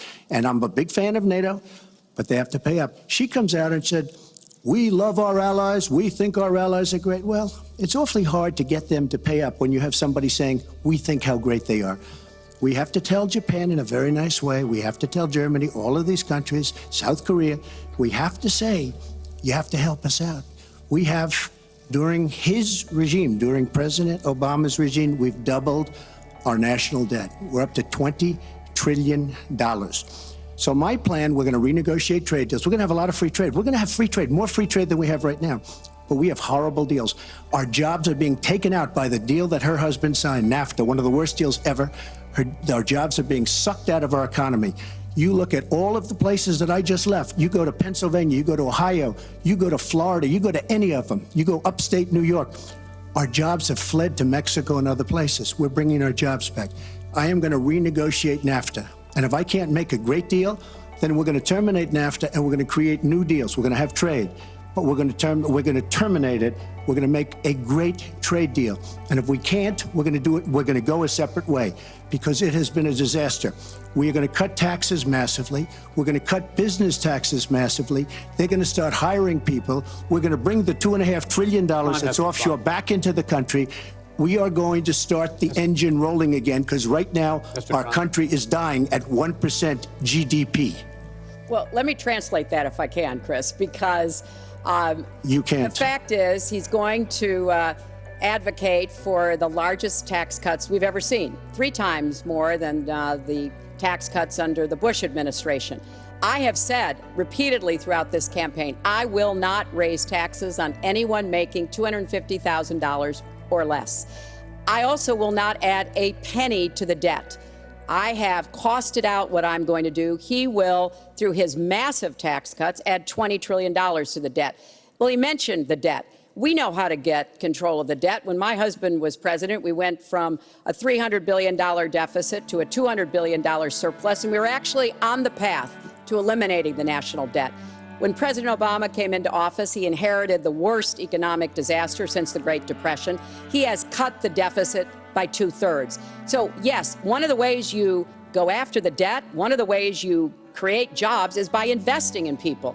So I do have investments in new jobs, investments in education, skill training, and the opportunities for people to get ahead and stay ahead. That's the kind of approach that will work. Cutting taxes on the wealthy, we've tried that.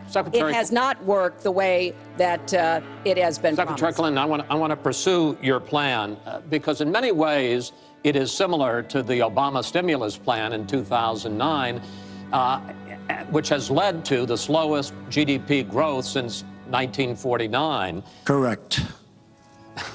Thank you, sir. You told me in July when we spoke that the problem is that President Obama didn't get to do enough in what he was trying to do with this stimulus. So is your plan basically even more of the Obama stimulus? Well, it's a combination, Chris. And let me say that when you inherit the level of economic catastrophe that President Obama inherited, it was a real touch-and-go situation. I was in the Senate before I became Secretary of State. I've never seen people as physically distraught as the Bush administration team was because of what was happening to the economy. I personally believe that the steps that President Obama took saved the economy. He doesn't get the credit he deserves for taking some very hard positions. But it was a terrible recession. So now we've dug ourselves out of it. We're standing, but we're not yet running.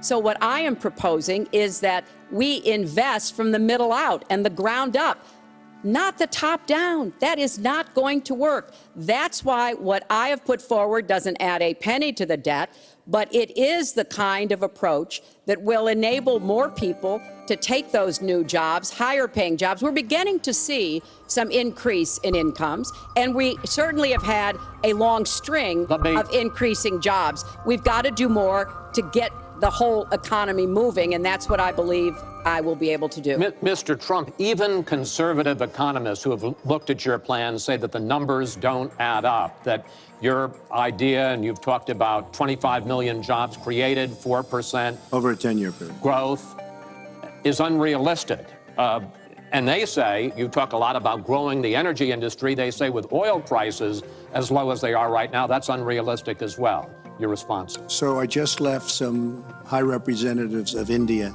They're growing at 8%. China is growing at 7%, and that for them is a catastrophically low number. We are growing. Our last report came out, and it's right around the 1% level, and I think it's going down. Last week, as you know, at the end of last week, they came out with an anemic jobs report, a terrible jobs report. In fact, I said, is that the last jobs report before the election? Because if it is, I should win easily. It was so bad. The report was so bad. Look, our country is stagnant. We've lost our jobs. We've lost our businesses. We're not making things anymore, relatively speaking. Our product is pouring in from China, pouring in from Vietnam, pouring in from all over the world. I've visited so many communities. This has been such an incredible education for me, Chris. I've gotten to know so many, I've developed so many friends over the last year, and they cry when they see what's happened. I passed factories that were thriving 20, 25 years ago, and because of the bill that her husband signed and she blessed 100%, it is just horrible what's happened to these people in these communities. Now, she can say that her husband did well, but boy, did they suffer as NAFTA kicked in, because it didn't really kick in very much, but it kicked in after they left. Boy, did they suffer. That was one of the worst things that's ever been signed by our country. Now she wants to sign Trans-Pacific Partnership, and she wants it. She lied when she said she didn't call it the gold standard in one of the debates. She totally lied. She did call it the gold standard, and they actually fact-checked, and they said I was right. I was so honored. I want to give you a chance to briefly speak to that, and then I want to pivot to 1/6 of the economy, which is Obamacare. But go ahead, briefly. First, let me say, number one, when I saw the final agreement for TPP, I said I was against it. It didn't meet my tests. I've had the same tests. Does it create jobs, raise incomes, and further our national security? I'm against it now. I'll be against it after the election. I'll be against it when I'm president. There's only one of us on this stage who's actually shipped jobs to Mexico, because that's Donald. He's shipped jobs to 12 countries, including Mexico. But he mentioned China. And, you know, one of the biggest problems we have with China is the illegal dumping of steel and aluminum into our markets. I have fought against that as a senator. I've stood up against it as Secretary of State. Donald has bought Chinese steel and aluminum. In fact, the Trump Hotel right here in Las Vegas was made with Chinese steel. So he goes around with crocodile tears about how terrible it is, but he has given jobs to Chinese steel workers, not American steel workers. Mr. Trump? That's the kind of approach that is just not going to work. We're going to pull the country together. We're going to have trade agreements that we enforce. That's why I'm going to have a trade prosecutor for the first time in history. And we're going to enforce those agreements. And we're going to look for businesses to help us by buying American products. I ask a simple question. She's been doing this for 30 years. Why the hell didn't you do it over the last 15, 20 years. You were very much involved. Excuse me, my turn. You were very much involved in every aspect of this country, very much. And you do have experience. I'd say the one thing you have over me is experience, but it's bad experience because what you've done has turned out badly. For 30 years, you've been in a position to help. And if you say that I use steel or I use something else, I make it impossible for me to do that. I wouldn't mind. The problem is you talk, but you don't get anything done, Hillary. You don't. Just like when you ran the State Department, $6 billion was missing. How do you miss $6 billion? You ran the State Department. $6 billion was either stolen, they don't know. It's gone. $6 billion. If you become president, this country is going to be in some mess, believe me. Well, first of all, what he just said about the State Department is not only untrue, it's been debunked numerous times. But I think it's really an important issue. He raised the 30 years of experience. So let me just talk briefly about that. You know, back in the 1970s, I worked for the Children's Defense Fund, and I was taking on discrimination against African-American kids in schools. He was getting sued by the Justice Department for racial discrimination in his apartment buildings. In the 1980s, I was working to reform the schools in Arkansas. He was borrowing $14 million from his father to start his businesses. In the 1990s, I went to Beijing, and I said women's rights are human rights. He insulted a former Miss Universe, Alicia Machado, called her an eating machine. And on the day when I was in the Situation Room, monitoring the raid that brought Osama bin Laden to justice, he was hosting the Celebrity Apprentice. So I'm happy to compare my 30 years of experience, what I've done for this country, trying to help in every way I could, especially kids and families, get ahead and stay ahead, with your 30 years, and I'll let the American people make that decision. Well, I think I did a much better job. I built a massive company, a great company, some of the greatest assets anywhere in the world. Worth many, many billions of dollars. I started with a $1 million loan. I agree with that. It's a $1 million loan, but I built a phenomenal company. And if we could run our country the way I've run my company, we would have a country that you would be so proud of. You would even be proud of it. And frankly, when you look at her real record, take a look at Syria, take a look at the migration, take a look at Libya, take a look at Iraq. She gave us ISIS because her and Obama created this huge vacuum. And a small group came out of that huge vacuum because we should have never been in Iraq, but once we were there, we should have never got out the way they wanted to get out.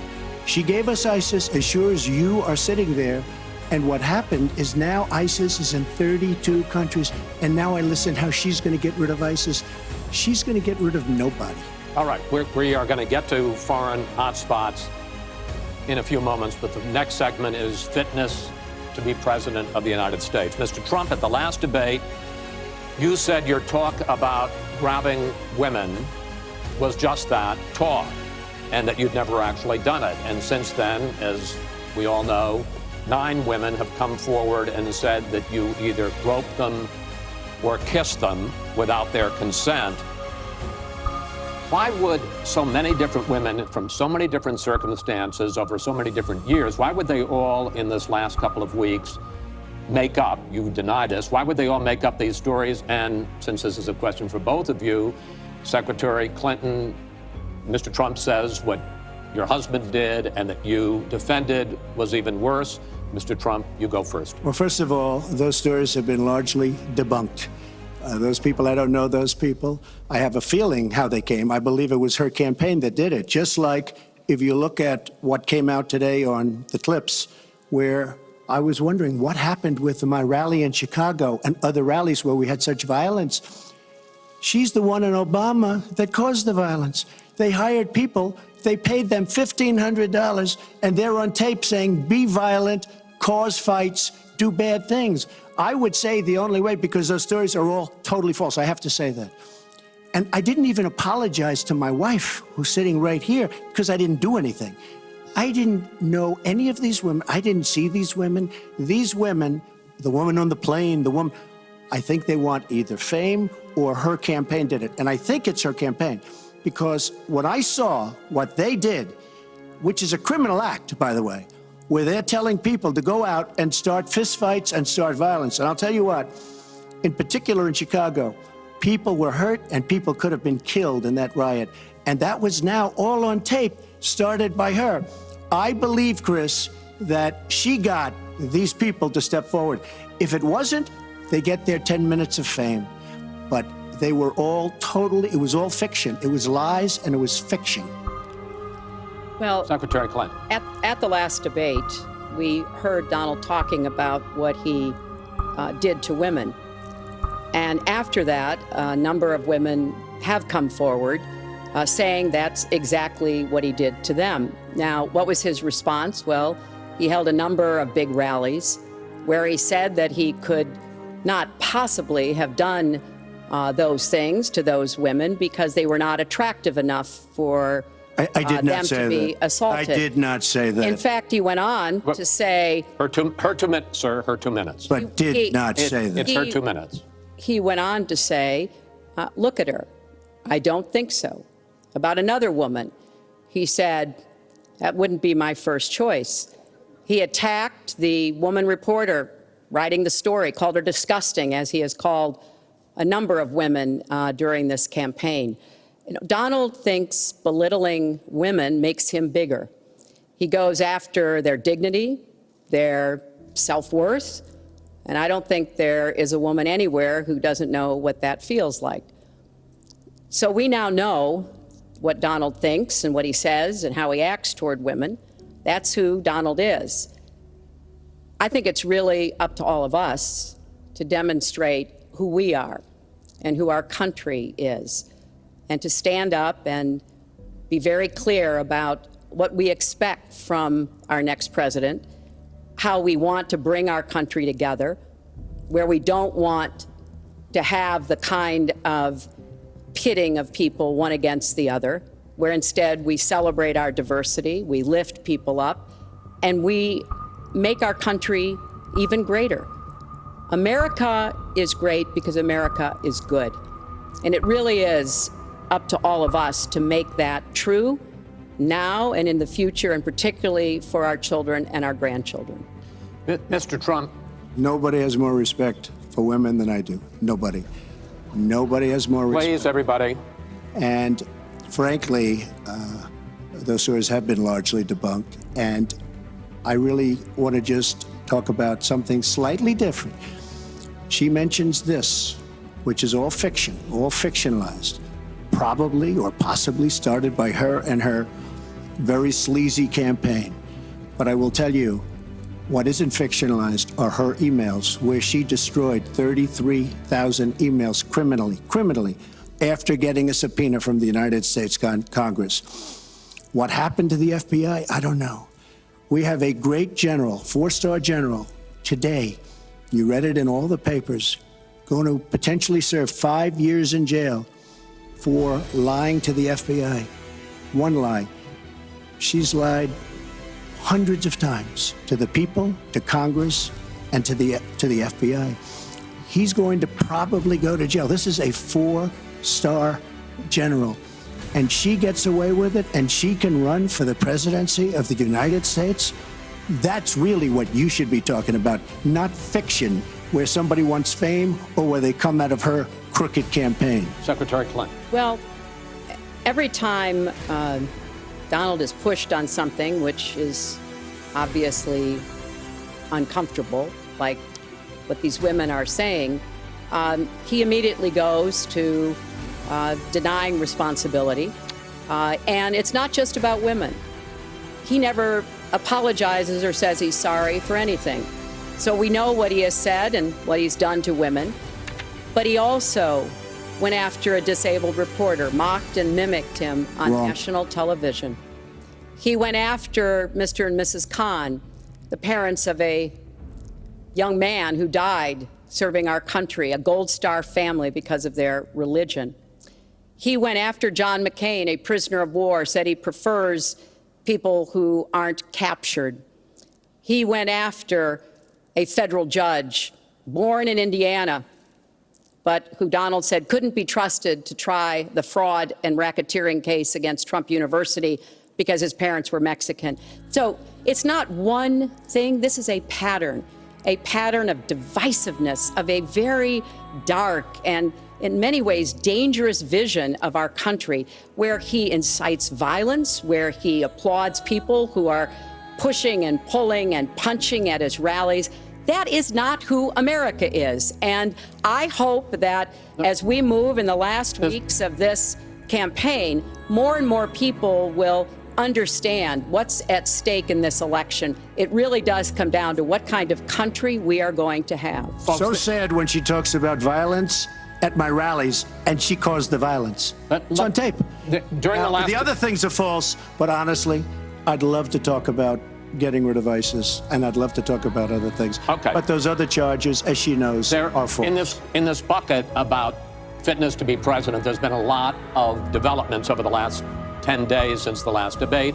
I'd like to ask you about them. These are questions that the American people have. Secretary Clinton, during your 2009 Senate confirmation hearing, you promised to avoid even the appearance of a conflict of interest with your dealing with the Clinton Foundation while you were Secretary of State. But emails show that donors got special access to you. Those seeking grants for Haiti relief were considered separately from non-donors, and some of those donors got government contracts, taxpayer money. Can you really say that you kept your pledge to that Senate committee? And why isn't what happened and what went on between you and the Clinton Foundation, why isn't it what Mr. Trump calls pay to play? Well, everything I did as Secretary of State was in furtherance of our country's interests and our values. The State Department has said that. I think that's been proven. But I am happy. In fact, I'm thrilled to talk about the Clinton Foundation because it is a world-renowned charity. And I am so proud of the work that it does. You know, I could talk for the rest of the debate. I know I don't have the time to do that. But just briefly, the Clinton Foundation made it possible for 11 million people around the world with HIV/AIDS to afford treatment. And that's about half of all the people in the world who are getting treatment.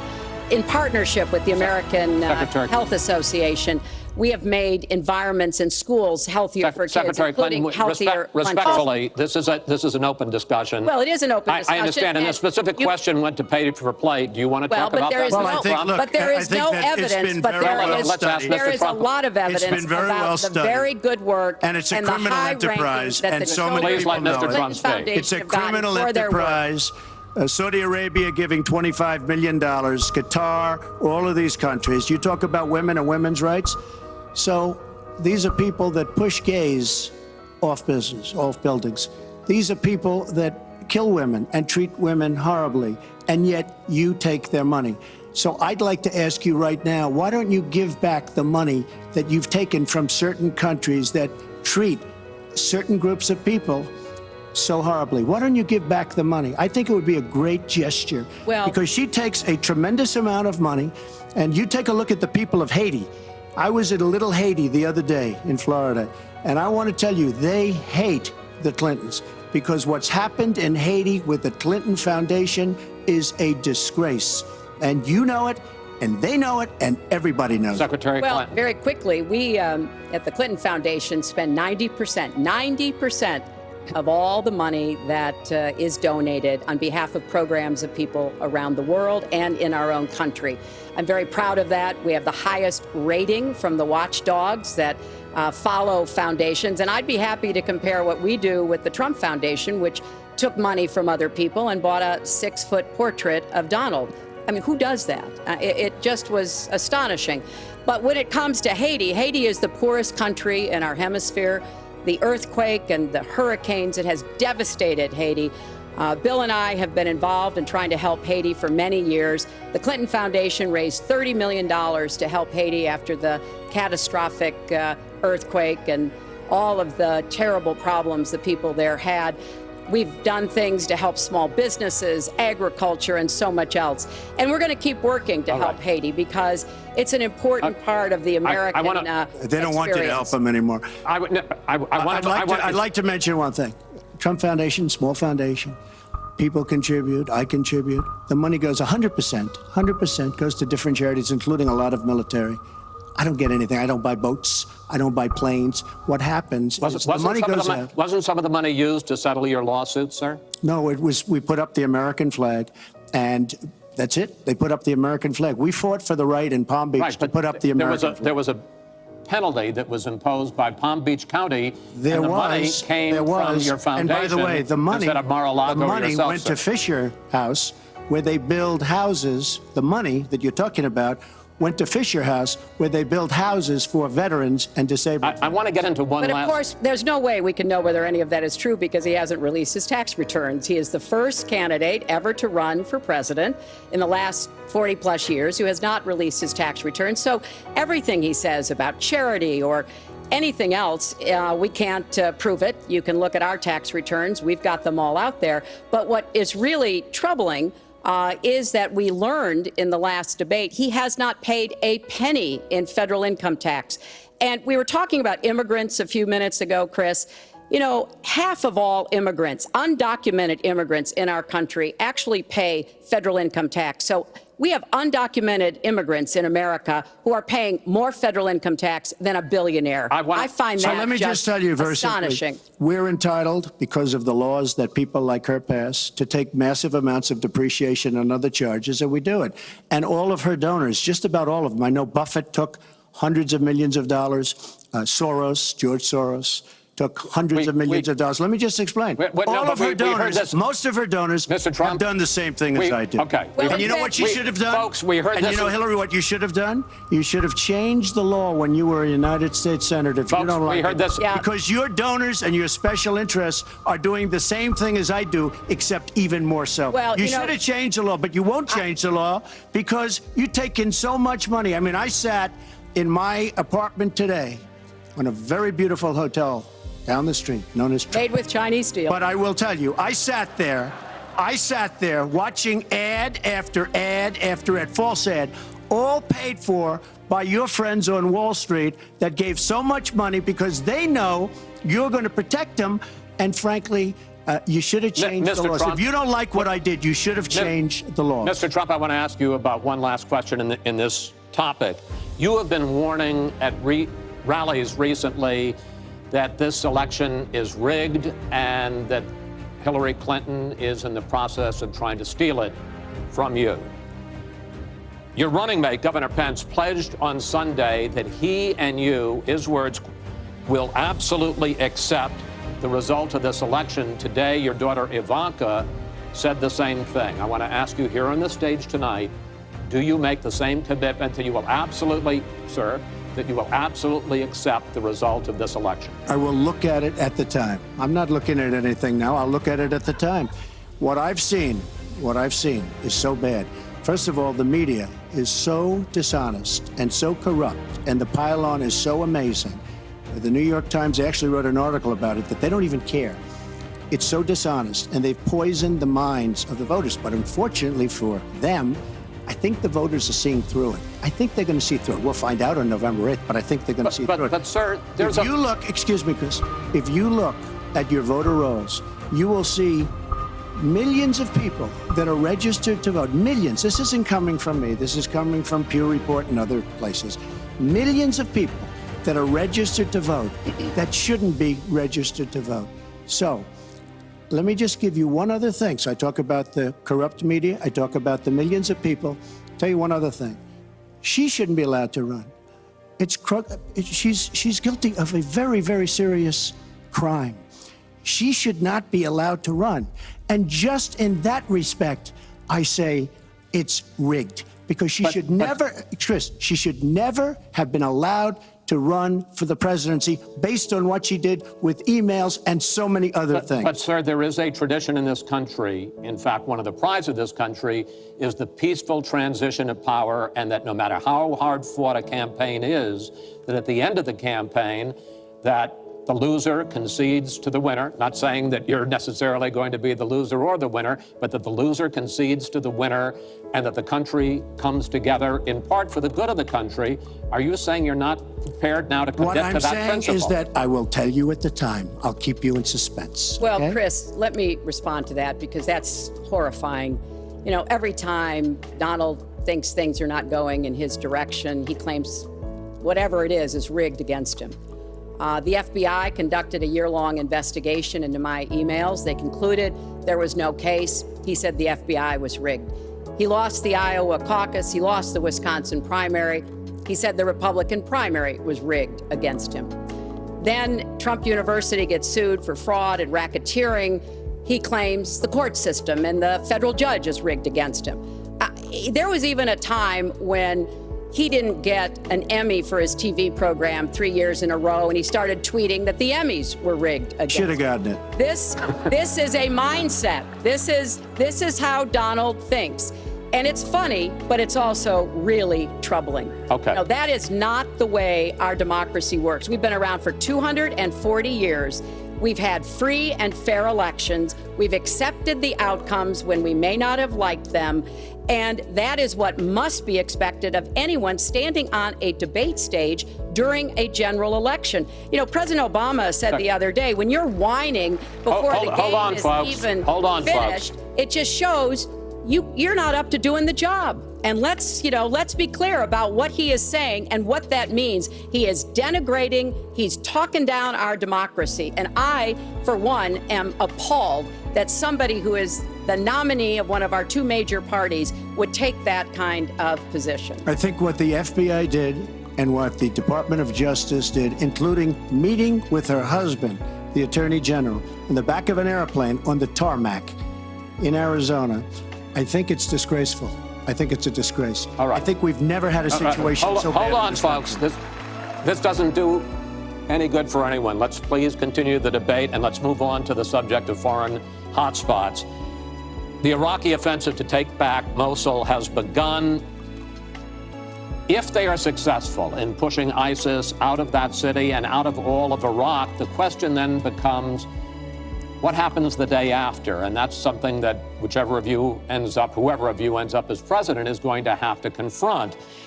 Will you put U.S. troops into that vacuum to make sure that ISIS doesn't come back or isn't replaced by something even worse? Secretary Clinton, you go first in this segment. You have 2 minutes.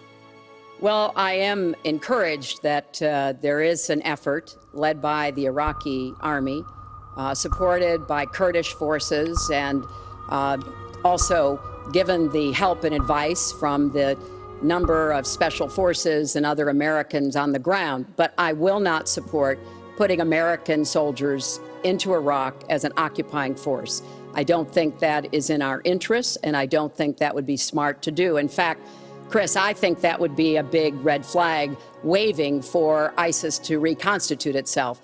The goal here is to take back Mosul. It's going to be a hard fight. I've got no illusions about that. And then continue to press into Syria to begin to take back and move on Raqqa, which is the ISIS headquarters.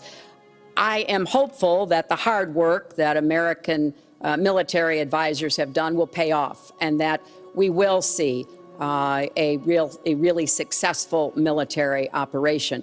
But we know we've got lots of work to do. Syria will remain a hotbed of terrorism as long as the civil war, aided and abetted by the Iranians and the Russians, continue. So I have said, look, we need to keep our eye on ISIS. That's why I want to have an intelligence surge that protects us here at home, why we have to go after them from the air, on the ground, online, why we have to make sure here at home we don't let terrorists buy weapons. If you're too dangerous to fly, you're too dangerous to buy a gun. And I'm going to continue to push for a no-fly zone and safe havens within Syria, not only to help protect the Syrians and prevent the constant outflow of refugees, but to frankly gain some leverage on both the Syrian government and the Russians so that perhaps we can have the kind of serious negotiation necessary to bring the conflict to an end and go forward on a political track. Mr. Trump, same question. If we are able to push ISIS out of Mosul and out of Iraq, would you be willing to put U.S. troops in there to prevent their return or something else? Let me tell you, Mosul's so sad. We had Mosul. But when she left, when she took everybody out, we lost Mosul. Now we're fighting again to get Mosul. The problem with Mosul and what they wanted to do is they wanted to get the leaders of ISIS who they felt were in Mosul. About 3 months ago, I started reading that they want to get the leaders and they're going to attack Mosul. Whatever happened to the element of surprise? Okay? we announced we're going after Mosul. I've been reading about going after Mosul now for about, how long is it, Hillary? 3 months? These people have all left. They've all left. The element of surprise. Douglas, MacArthur, George Patton spinning in their graves when they see the stupidity of our country. So we're now fighting for Mosul that we had. All she had to do is stay there. Now we're going in to get it. But you know who the big winner in Mosul is going to be after we eventually get it? And the only reason they did it is because she's running for the office of president. And they want to look tough. They want to look good. He violated the red line in the sand. And he made so many mistakes, made all mistakes. That's why we have the Great Migration. But she wanted to look good for the election. So they're going in. But who's going to get Mosul, really? We'll take Mosul eventually. By the way, if you look at what's happening, much tougher than they thought. Much, much tougher, much more dangerous, going to be more deaths than they thought. But the leaders that we wanted to get are all gone because they're smart. They say, what do we need this for? So Mosul is going to be a wonderful thing, and Iran should write us a letter of thank you, just like the really stupid, the stupidest deal of all time. A deal that's going to give Iran absolutely nuclear weapons. Iran should write us yet another letter saying thank you very much. Because Iran, as I said many years ago, Iran is taking over Iraq, something they've wanted to do forever, but we've made it so easy for them. So we're now going to take Mosul, and you know who's going to be the beneficiary? Iran. Boy, are they making, I mean, they are outsmarting. Look, you're not there. You might be involved in that decision, but you were there when you took everybody out of Mosul and out of Iraq. You shouldn't have been in Iraq, but you did vote for it. You shouldn't have been in Iraq, but once you were in Iraq, you should have never left the way. The point is, the big winner is going to be Iran. Well, you know, once again, Donald is implying that he didn't support the invasion of Iraq. I said it was a mistake. I've said that years ago. He has consistently denied what is a very clear fact, that before the invasion, he supported it. And, you know, I just want everybody to go Google it. Google Donald Trump Iraq, and you will see the dozens of sources which verify that he was for the invasion of Iraq. And you can actually hear the audio of him saying that. Now, why does that matter? Well, it matters because he has not told the truth about that position. I guess he believes it makes him look better now, to contrast with me, because I did vote for it. But what's really important here is to understand all the interplay. Mosul is a Sunni city.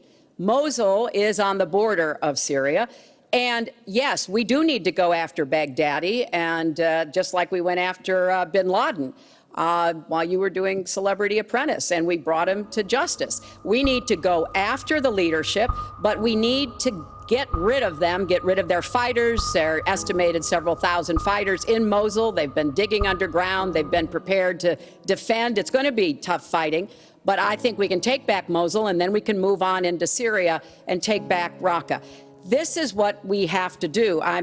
I'm just amazed that he seems to think that the Iraqi government and our allies and everybody else launched the attack on Mosul to help me in this election. But that's how Donald thinks, you know. He always is looking for some Chris, we don't gain anything. He has all the Iran is taking over Iraq. Secretary Clinton. Iran is taking over Iraq. We don't gain Secretary Clinton. We would have gained if they did it by surprise. Wait. Secretary Clinton, it's an open discussion.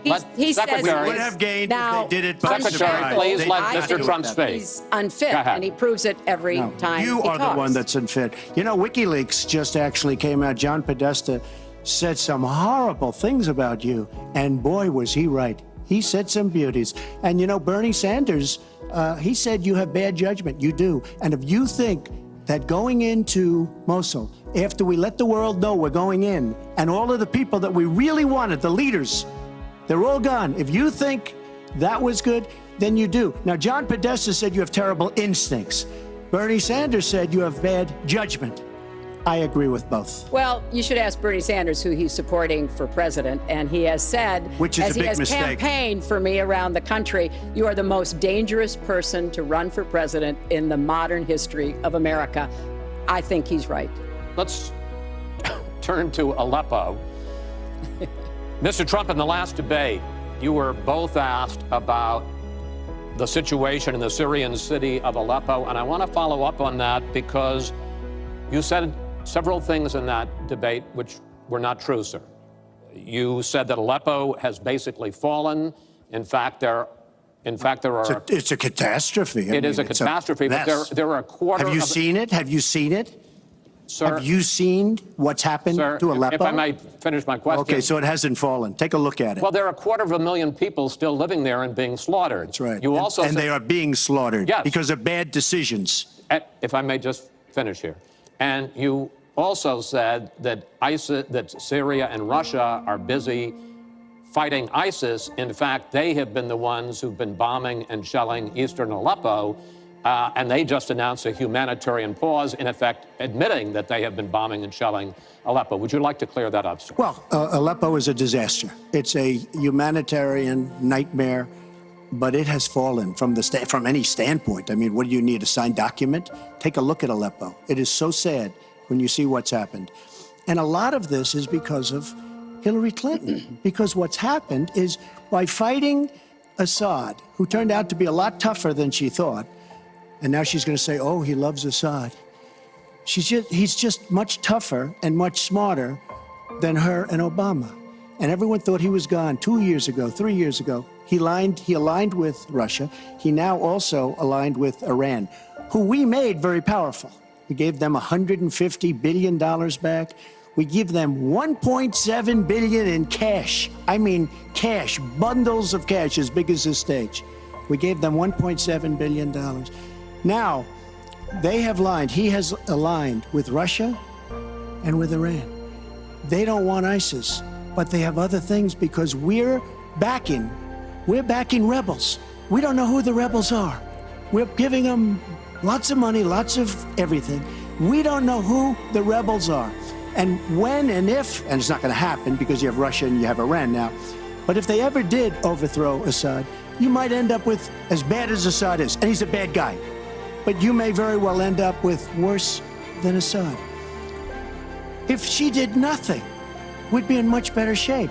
And this is what's caused the Great Migration, where she's taken in tens of thousands of Syrian refugees who probably, in many cases, not probably, who are definitely, in many cases, ISIS aligned, and we now have them in our country, and wait till you see, this is going to be the great Trojan horse, and wait till you see what happens in the coming years. Lots of luck, Hillary. Thanks a lot for doing a great job. Secretary Clinton, you have talked about, and in the last debate and again today, that you would impose a no-fly zone to try to protect the people of Aleppo and to stop the killing there. President Obama has refused to do that because he fears it's going to draw us closer or deeper into the conflict. And General Joseph Dunford, the chairman of the Joint Chiefs of Staff, says, you impose a no-fly zone, chances are you're going to get into a war, his words, with Syria and Russia. So the question I have is, if you impose a no-fly zone, first of all, how do you respond to their concerns? Secondly, if you impose a no-fly zone and a Russian plane violates that, does President Clinton shoot that plane down? Well, Chris, first of all, I think a no-fly zone could save lives and could hasten the end of the conflict. I am well aware of the really legitimate concerns that you have expressed from both the president and the general. This would not be done just on the first day. This would take a lot of negotiation. It would also take making it clear to the Russians and the Syrians that our purpose here was to provide safe zones on the ground. We've had millions of people leave Syria, and those millions of people inside Syria who've been dislocated. So I think we could strike a deal and make it very clear to the Russians and the Syrians that this was something that we believed was in the best interests of the people on the ground in Syria. It would help us with our fight against ISIS. But I want to respond to what Donald said about refugees. He's made these claims repeatedly. I am not going to let anyone into this country who is not vetted, who we do not have confidence in, but I am not going to slam the door on women and children. That picture of that little 4-year-old boy in Aleppo with the blood coming down his face while he sat in an ambulance is haunting. And so we are going to do very careful, thorough vetting. That does not solve our internal challenges with ISIS and our need to stop radicalization, to work with American Muslim communities who are on the front lines to identify and prevent attacks. In fact, the killer of the dozens of people at the nightclub in Orlando, the Pulse nightclub, was born in Queens, the same place Donald was born. So let's be clear about what the threat is and how we are best going to be able to meet it. And yes, some of that threat emanates from over in Syria and Iraq, and we've got to keep fighting, and I will defeat ISIS. And some of it is we have to up our game and be much smarter here Folks, at home. I want to get into our final segment. But I just have to, it's so quick. ridiculous she will defeat ISIS. We should have never let ISIS happen in the first place. And right now they're in 32 countries. Okay. You should have never. Wait 1 second. They had a ceasefire 3 weeks ago. A ceasefire, United States, Russia, Syria. And during the ceasefire, Russia took over vast swatches of land. And then they said, we don't want the ceasefire anymore. We are so outplayed on missiles, on ceasefires. They are outplayed. Now, she wasn't there. I assume she had nothing to do with it. But our country is so outplayed by Putin and Assad and, by the way, and by Iran. Nobody can believe how stupid our leadership is. Mr. Trump, Secretary Clinton, no, we need to move on to our final segment, and that is the national debt, which has not been discussed until tonight. Our national debt as a share of the economy, our GDP, is now 77%. That's the highest since just after World War II. But the Nonpartisan Committee for a Responsible Federal Budget says, Secretary Clinton, under your plan, debt would rise to 86% of GDP over the next 10 years. Mr. Trump, under your plan, they say it would rise to 105% of GDP over the next 10 years. Question is, why are both of you ignoring this problem? Mr. Trump, you go first. Well, I say they're wrong because I'm going to create tremendous jobs. And we're bringing GDP from really 1%, which is what it is now. And if she got in, it'll be less than 0. But we're bringing it from 1% up to 4%. And I actually think we can go higher than 4%. I think you can go to 5 or 6%. And if we do, you don't have to bother asking your question because we have a tremendous machine. We will have created a tremendous economic machine once again. To do that, we're taking back jobs. We're not going to let our companies be raided by other countries where we lose all our jobs. We don't make our product anymore. It's very sad. But I'm going to create the kind of a country that we were from the standpoint of industry. We used to be there.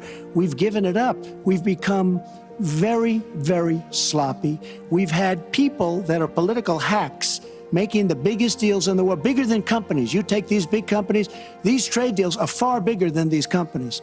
And yet we don't use our great leaders, many of whom back me and many of whom back Hillary, I must say. But we don't use those people. Those are the people, these are the greatest negotiators in the world. We have the greatest business people in the world. We have to use them to negotiate our trade deals. We use political hacks. We use people that get the position because they made a campaign contribution. And they're dealing with China and people that are very much smarter than they are. So we have to use our great people. But with that being said, we will create an economic machine, the likes of which we haven't seen in many decades. And people, Chris, will again go back to work and they'll make a lot of money and we'll have companies that will grow and expand and start from new. Secretary Clinton. Well, first, when I hear Donald talk like that and know that his slogan is Make America Great Again, I wonder when he thought America was great. And before he rushes and says, you know, before you and President Obama were there, I think it's important to recognize that he has been criticizing our government for decades. You know, back in 1987, he took out a $100,000 ad in the New York Times during the time when President Reagan was president and basically said exactly what he just said now, that we were the laughing stock of the world. He was criticizing President Reagan. This is the way Donald thinks about himself, puts himself into, you know, the middle and says, you know, I alone can fix it, as he said on the convention stage. But if you look at the debt, which is the issue you asked about, Chris, I pay for everything I'm proposing. I do not add a penny to the national debt. I take that very seriously because I do think it's one of the issues we've got to come to grips with. So when I talk about how we're going to pay for education, how we're going to invest in infrastructure, how we're going to get the cost of prescription drugs down, and a lot of the other issues that people talk to me about all the time, I've made it very clear we are going where the money is. We are going to ask the wealthy and corporations to pay their fair share. And there is no evidence whatsoever that that will slow down or diminish our growth. In fact, I think just the opposite. We'll have what economists call middle-out growth. We've got to get back to rebuilding the middle class, the families of America. That's where growth will come from. That's why I want to invest in you. I want to invest in your family. And I think that's the smartest way to grow the economy, to make the economy fairer. And we just have a big disagreement about this. It may be because of our experiences. You know, he started off with his dad as a millionaire. I started off with my dad as a small businessman. We've heard this before. I think it's, you know, it's a difference that affects how we see the world and what we want to do with the economy. Time. Thank you, Hillary. Could I just respond? Well, no. Because sir, I did we're running out of disagree with time. Ronald Reagan very strongly on trade. I disagreed with him. We should have been much tougher on trade even then. I've been waiting for years. Nobody does it right. And frankly, now we're going to do it right. All right.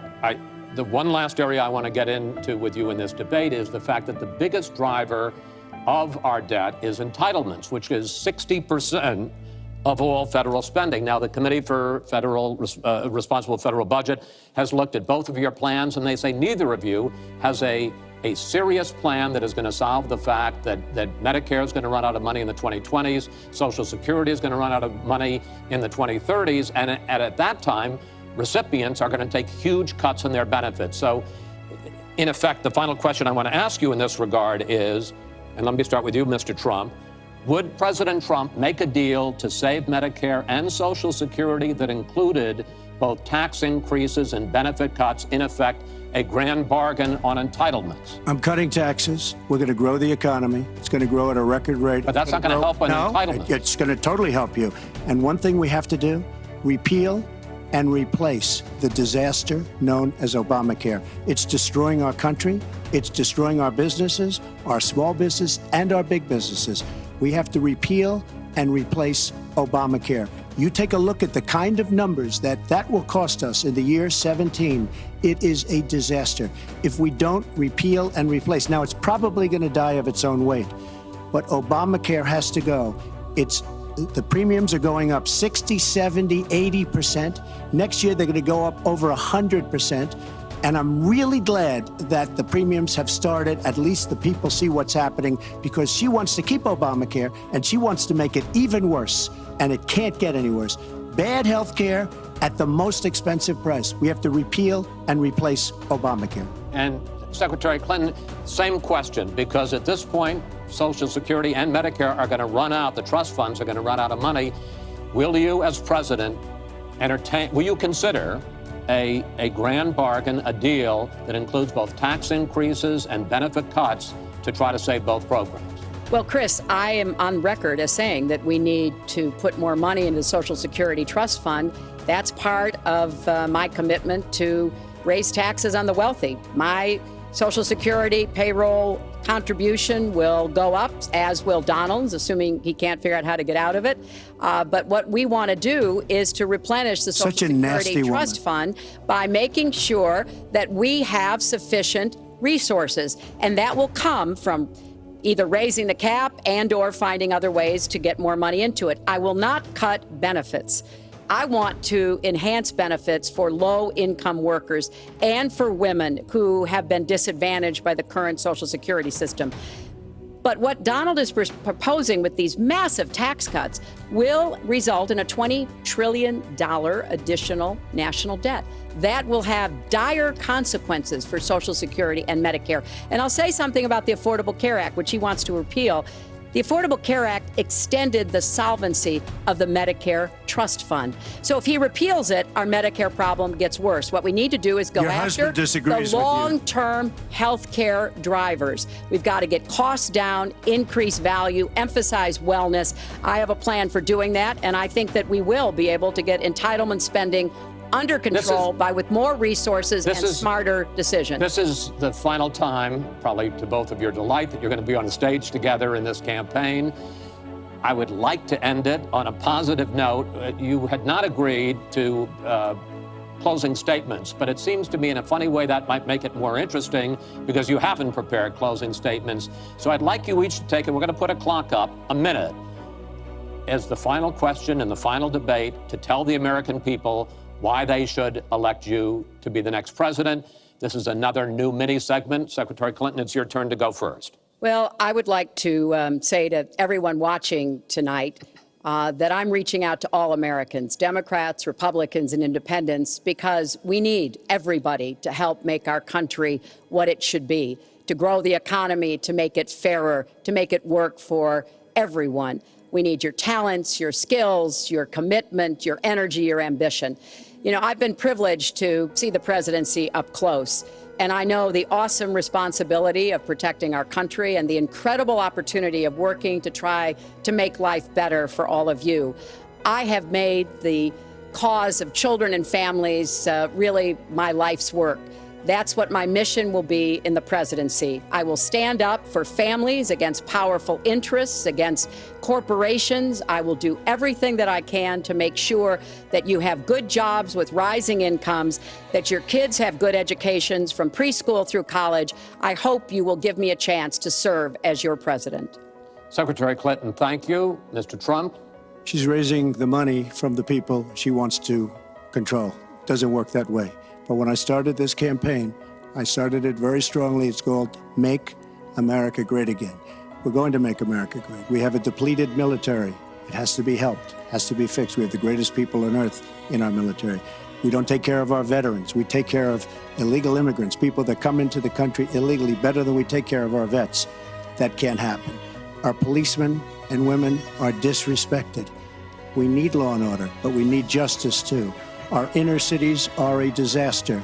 You get shot walking to the store. They have no education. They have no jobs. I will do more for African Americans and Latinos than she can ever do in 10 lifetimes. All she's done is talk to the African Americans and to the Latinos. But they get the vote, and then they come back. They say, we'll see you in 4 years. We are going to make America strong again, and we are going to make America great again, and it has to start now. We cannot take 4 more years of Barack Obama, and that's what you get when you get her. Thank you both. Secretary Clinton, hold on just a moment, folks. Secretary Clinton, Mr. Trump, I want to thank you both for participating in all 3 of these debates. That brings to an end this year's debate sponsored by the Commission on Presidential Debates.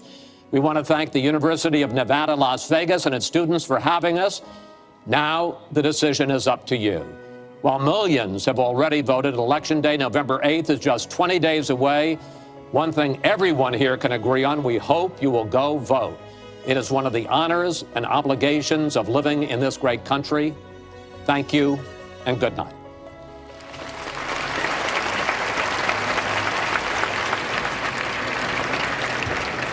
Well, it was billed as the final debate, but there might have been 2 debates here tonight. There was the first 30 minutes that could almost be described as subdued. Then there was the next hour, not so subdued. This is Lester Holt along with Chuck Todd, Savannah Guthrie, Tom Brokaw, as we began to discuss what just happened there, especially in the last hour of the debate. Chuck? Well, look, overall, this was the closest thing we had to a normal debate. Okay, there was issue questions, there was issue back and forth, so there was moments there where it almost felt like a normal presidential election. And the first 30 minutes, in many ways, if you were a Republican running down the ballot, you were thrilled because it was the Supreme Court, and it was sort of the putting the stakes of why this is important for Republicans to get out the vote. So if you're a down ballot Republican, you were relieved that Trump didn't have a bad first 30 minutes. He had a pretty good first 30 minutes.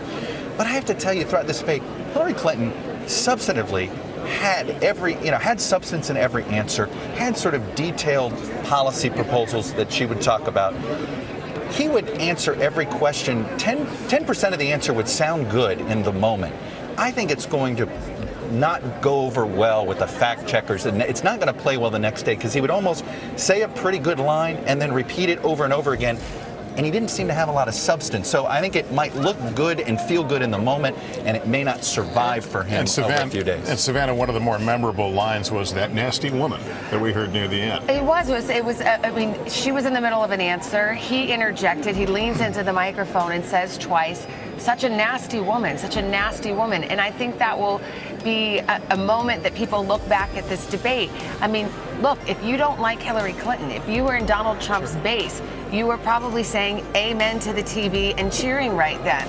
But this is a candidate who has a deficit with women, who needs Republican moderate women to come over into his corner. And it was so striking to see him actually go there. It's not a substantive By the way, on the weird critique answer, of her. and on a weird question, I mean, of all questions due to do it, it was like on Social Security and Medicare. Like, what are you? It was a bizarre interjection. There was another moment in this debate people will be talking about, and we have for the last week and a half or so heard Donald Trump talk about the legitimacy of the election, voter fraud. The question was put to him about whether he would accept the outcome. Not the first time this question has been asked. And let me play, we've put a couple of those moments together. Let's play it, and then we'll talk about it. Do you make the same commitment that you will absolutely, sir, that you will absolutely accept the result of this election? I will look at it at the time. I'm not looking at anything now. I'll look at it at the time. Are you saying you're not prepared now to commit What to I'm that saying principle? is that I will tell you at the time. I'll keep you in suspense. Well, okay? Chris, let me respond to that because that's horrifying. You know, every time Donald thinks things are not going in his direction, he claims whatever it is rigged against him. Let's put that in a little perspective now. In the first debate, same question was asked, and Trump's answer was, if she wins, I will absolutely support her. A few hours ago, before the debate, his running mate, Mike Pence, Governor Pence, said on CNN, will certainly accept the outcome of this election. Let me bring in Nicole Wallace right now, who worked with in the Bush White House and the McCain campaign. Nicole, when you heard that, what did you think about November 8th and November 9th and the days beyond? Well, as someone that's been involved in presidential debate prep, my stomach sort of sank for all the people who have actually improved upon Trump's first debate performance tremendously. This was, by far his best performance. Unfortunately for him, it was also her best performance. But he, by refusing to say that he would accept the results of the election on November 8th, he may as well have laid down in his own coffin with a hammer and nail and pounded it in himself. No voter wants to hear that a participant who has been very successful, he won the primary. How could the primary have not been rigged against him if he won so overwhelmingly? To say that he will not accept the result of a hard-fought and robust election where he's been pretty close in the polls until very recently is really just a disqualifying statement in the views of many voters. And really, the tragedy for his base of support, which is very agitated and very sort of anxious to see him do better, is they got that improved performance from him on questions like trade. They will like what they heard from him on the economy, and they will like some of his other answers. But by saying he won't accept the results of the election, that was just a lights out moment in American politics. All right, Nicole, thank you. I want to go now to John Podesta, Hillary Clinton's campaign chair. Mr. Podesta, good evening. Thanks so much for joining us in the Spin Room. I do not hear you. Can you, Mr. Podesta, do you hear me okay? He doesn't have sound. I can hear you. Yeah, we've got you now. I apologize for that. Give me your sense of what we just saw here, the low moments and the high moments for you. Well, look, I think Hillary came in not preparing to play it safe. She went right at two things. One is to make the case about what she wanted to do for the economy, on immigration, on those sections that were on issues. I think she really scored tonight. And she also wanted to make the case that he was unprepared and unfit. And I think that answer that Nicole was just talking about, where he said he wouldn't accept the outcome of the election, or he'd wait and see whether he would accept it, was really a low moment for Donald Trump. I have to ask you, the first half hour of the debate, Donald Trump came out rather subdued. What did you think at that moment? Did you think you had a much different debate than the one you had planned for? Well, I think that perhaps because Chris started off on issues like the Supreme Court, I think perhaps he threw Donald Trump off his game plan. Obviously, that was an area that Hillary was familiar with, and I think she scored big with standing up for defending reproductive rights, standing up for LGBT rights. But I think that he was a little bit rattled in that section because he didn't really know what he wanted to talk about. But he was definitely a different Donald Trump. But he really got cranked up at the end. He ended when Chris gave him that last minute to give a closing argument. And he kind of ended where he began this campaign, in a very dark place. I just think that from an overall point of view, that beginning with your debate and at the end of the 3 debates, we now have a very good idea about who these candidates are, what they represent, what their feelings are, how they would conduct themselves. I think that's very important. And there are going to be a lot of Republicans out there tonight who are going to be holding their hands over their heads saying, he didn't go back to saying he would have to look at the election again, did he? Because they've all walked away from that. And you had a real sense of where they are in terms of detail on a lot of complicated issues. Tax reform, for example. What are you going to do about Obamacare? What are you going to do about the Supreme Court? I thought that Donald Trump nicked her on the question about taking money from the foundation, from Saudi Arabia, and some other issues. But by and large, if you look at the 2 candidates, one had a very strong agenda, acutely argued, and the other one was doing what we've been seeing from him for a long, long time, going back over a lot of the phrases. I don't know how it's going to change the equation. And Mr. Burnett, a question now from Chuck Todd. Hey, John, I know that it's probably disconcerting to see all your private emails suddenly be made public. But let me ask you this question. The public is digesting this, is reading these emails. They see sort of the sausage making of watching a campaign decide, okay, do we run, how far to the left do we run, how far to the center, trying all these things. What should voters take away from what they're reading about? I know you don't want to confirm them, but there is a general sense that they're learning that, okay, what is she? Is she a centrist? Is she a progressive? Is she calculating? What should voters learn from this? You know, the last time we were in Las Vegas for a debate, it was in the primaries, and she got the question about where are you on the political spectrum, and she said that she was a progressive who likes to get results. And that's what I so admire about Hillary. That's what she's always been about. She's always fought for women's rights, children's rights, for families across the country. But she's a person who delivers results, who gets results. She operates in prose, I guess, but she's a person who really studies the issues. She prepared for this debate. She took this seriously, I think to some extent in contrast to her opponent. And when she's in office, she'll do the same thing, work on behalf of the American people and get results. All right. John Podesta, good to talk to you. Thanks for making some time for us. We appreciate it. Thank you. We will continue our coverage of this 3rd and final debate from Las Vegas after this short break. I have to enlist. I won't be a medic. I figure I'll be saving people, not killing them. I want you to meet Private Desmond Doss. Private Doss does not believe in violence. I'm prepared to give my life for my men, but I'm sorry I will not bear arms. I fell in love with you because you weren't like anyone else.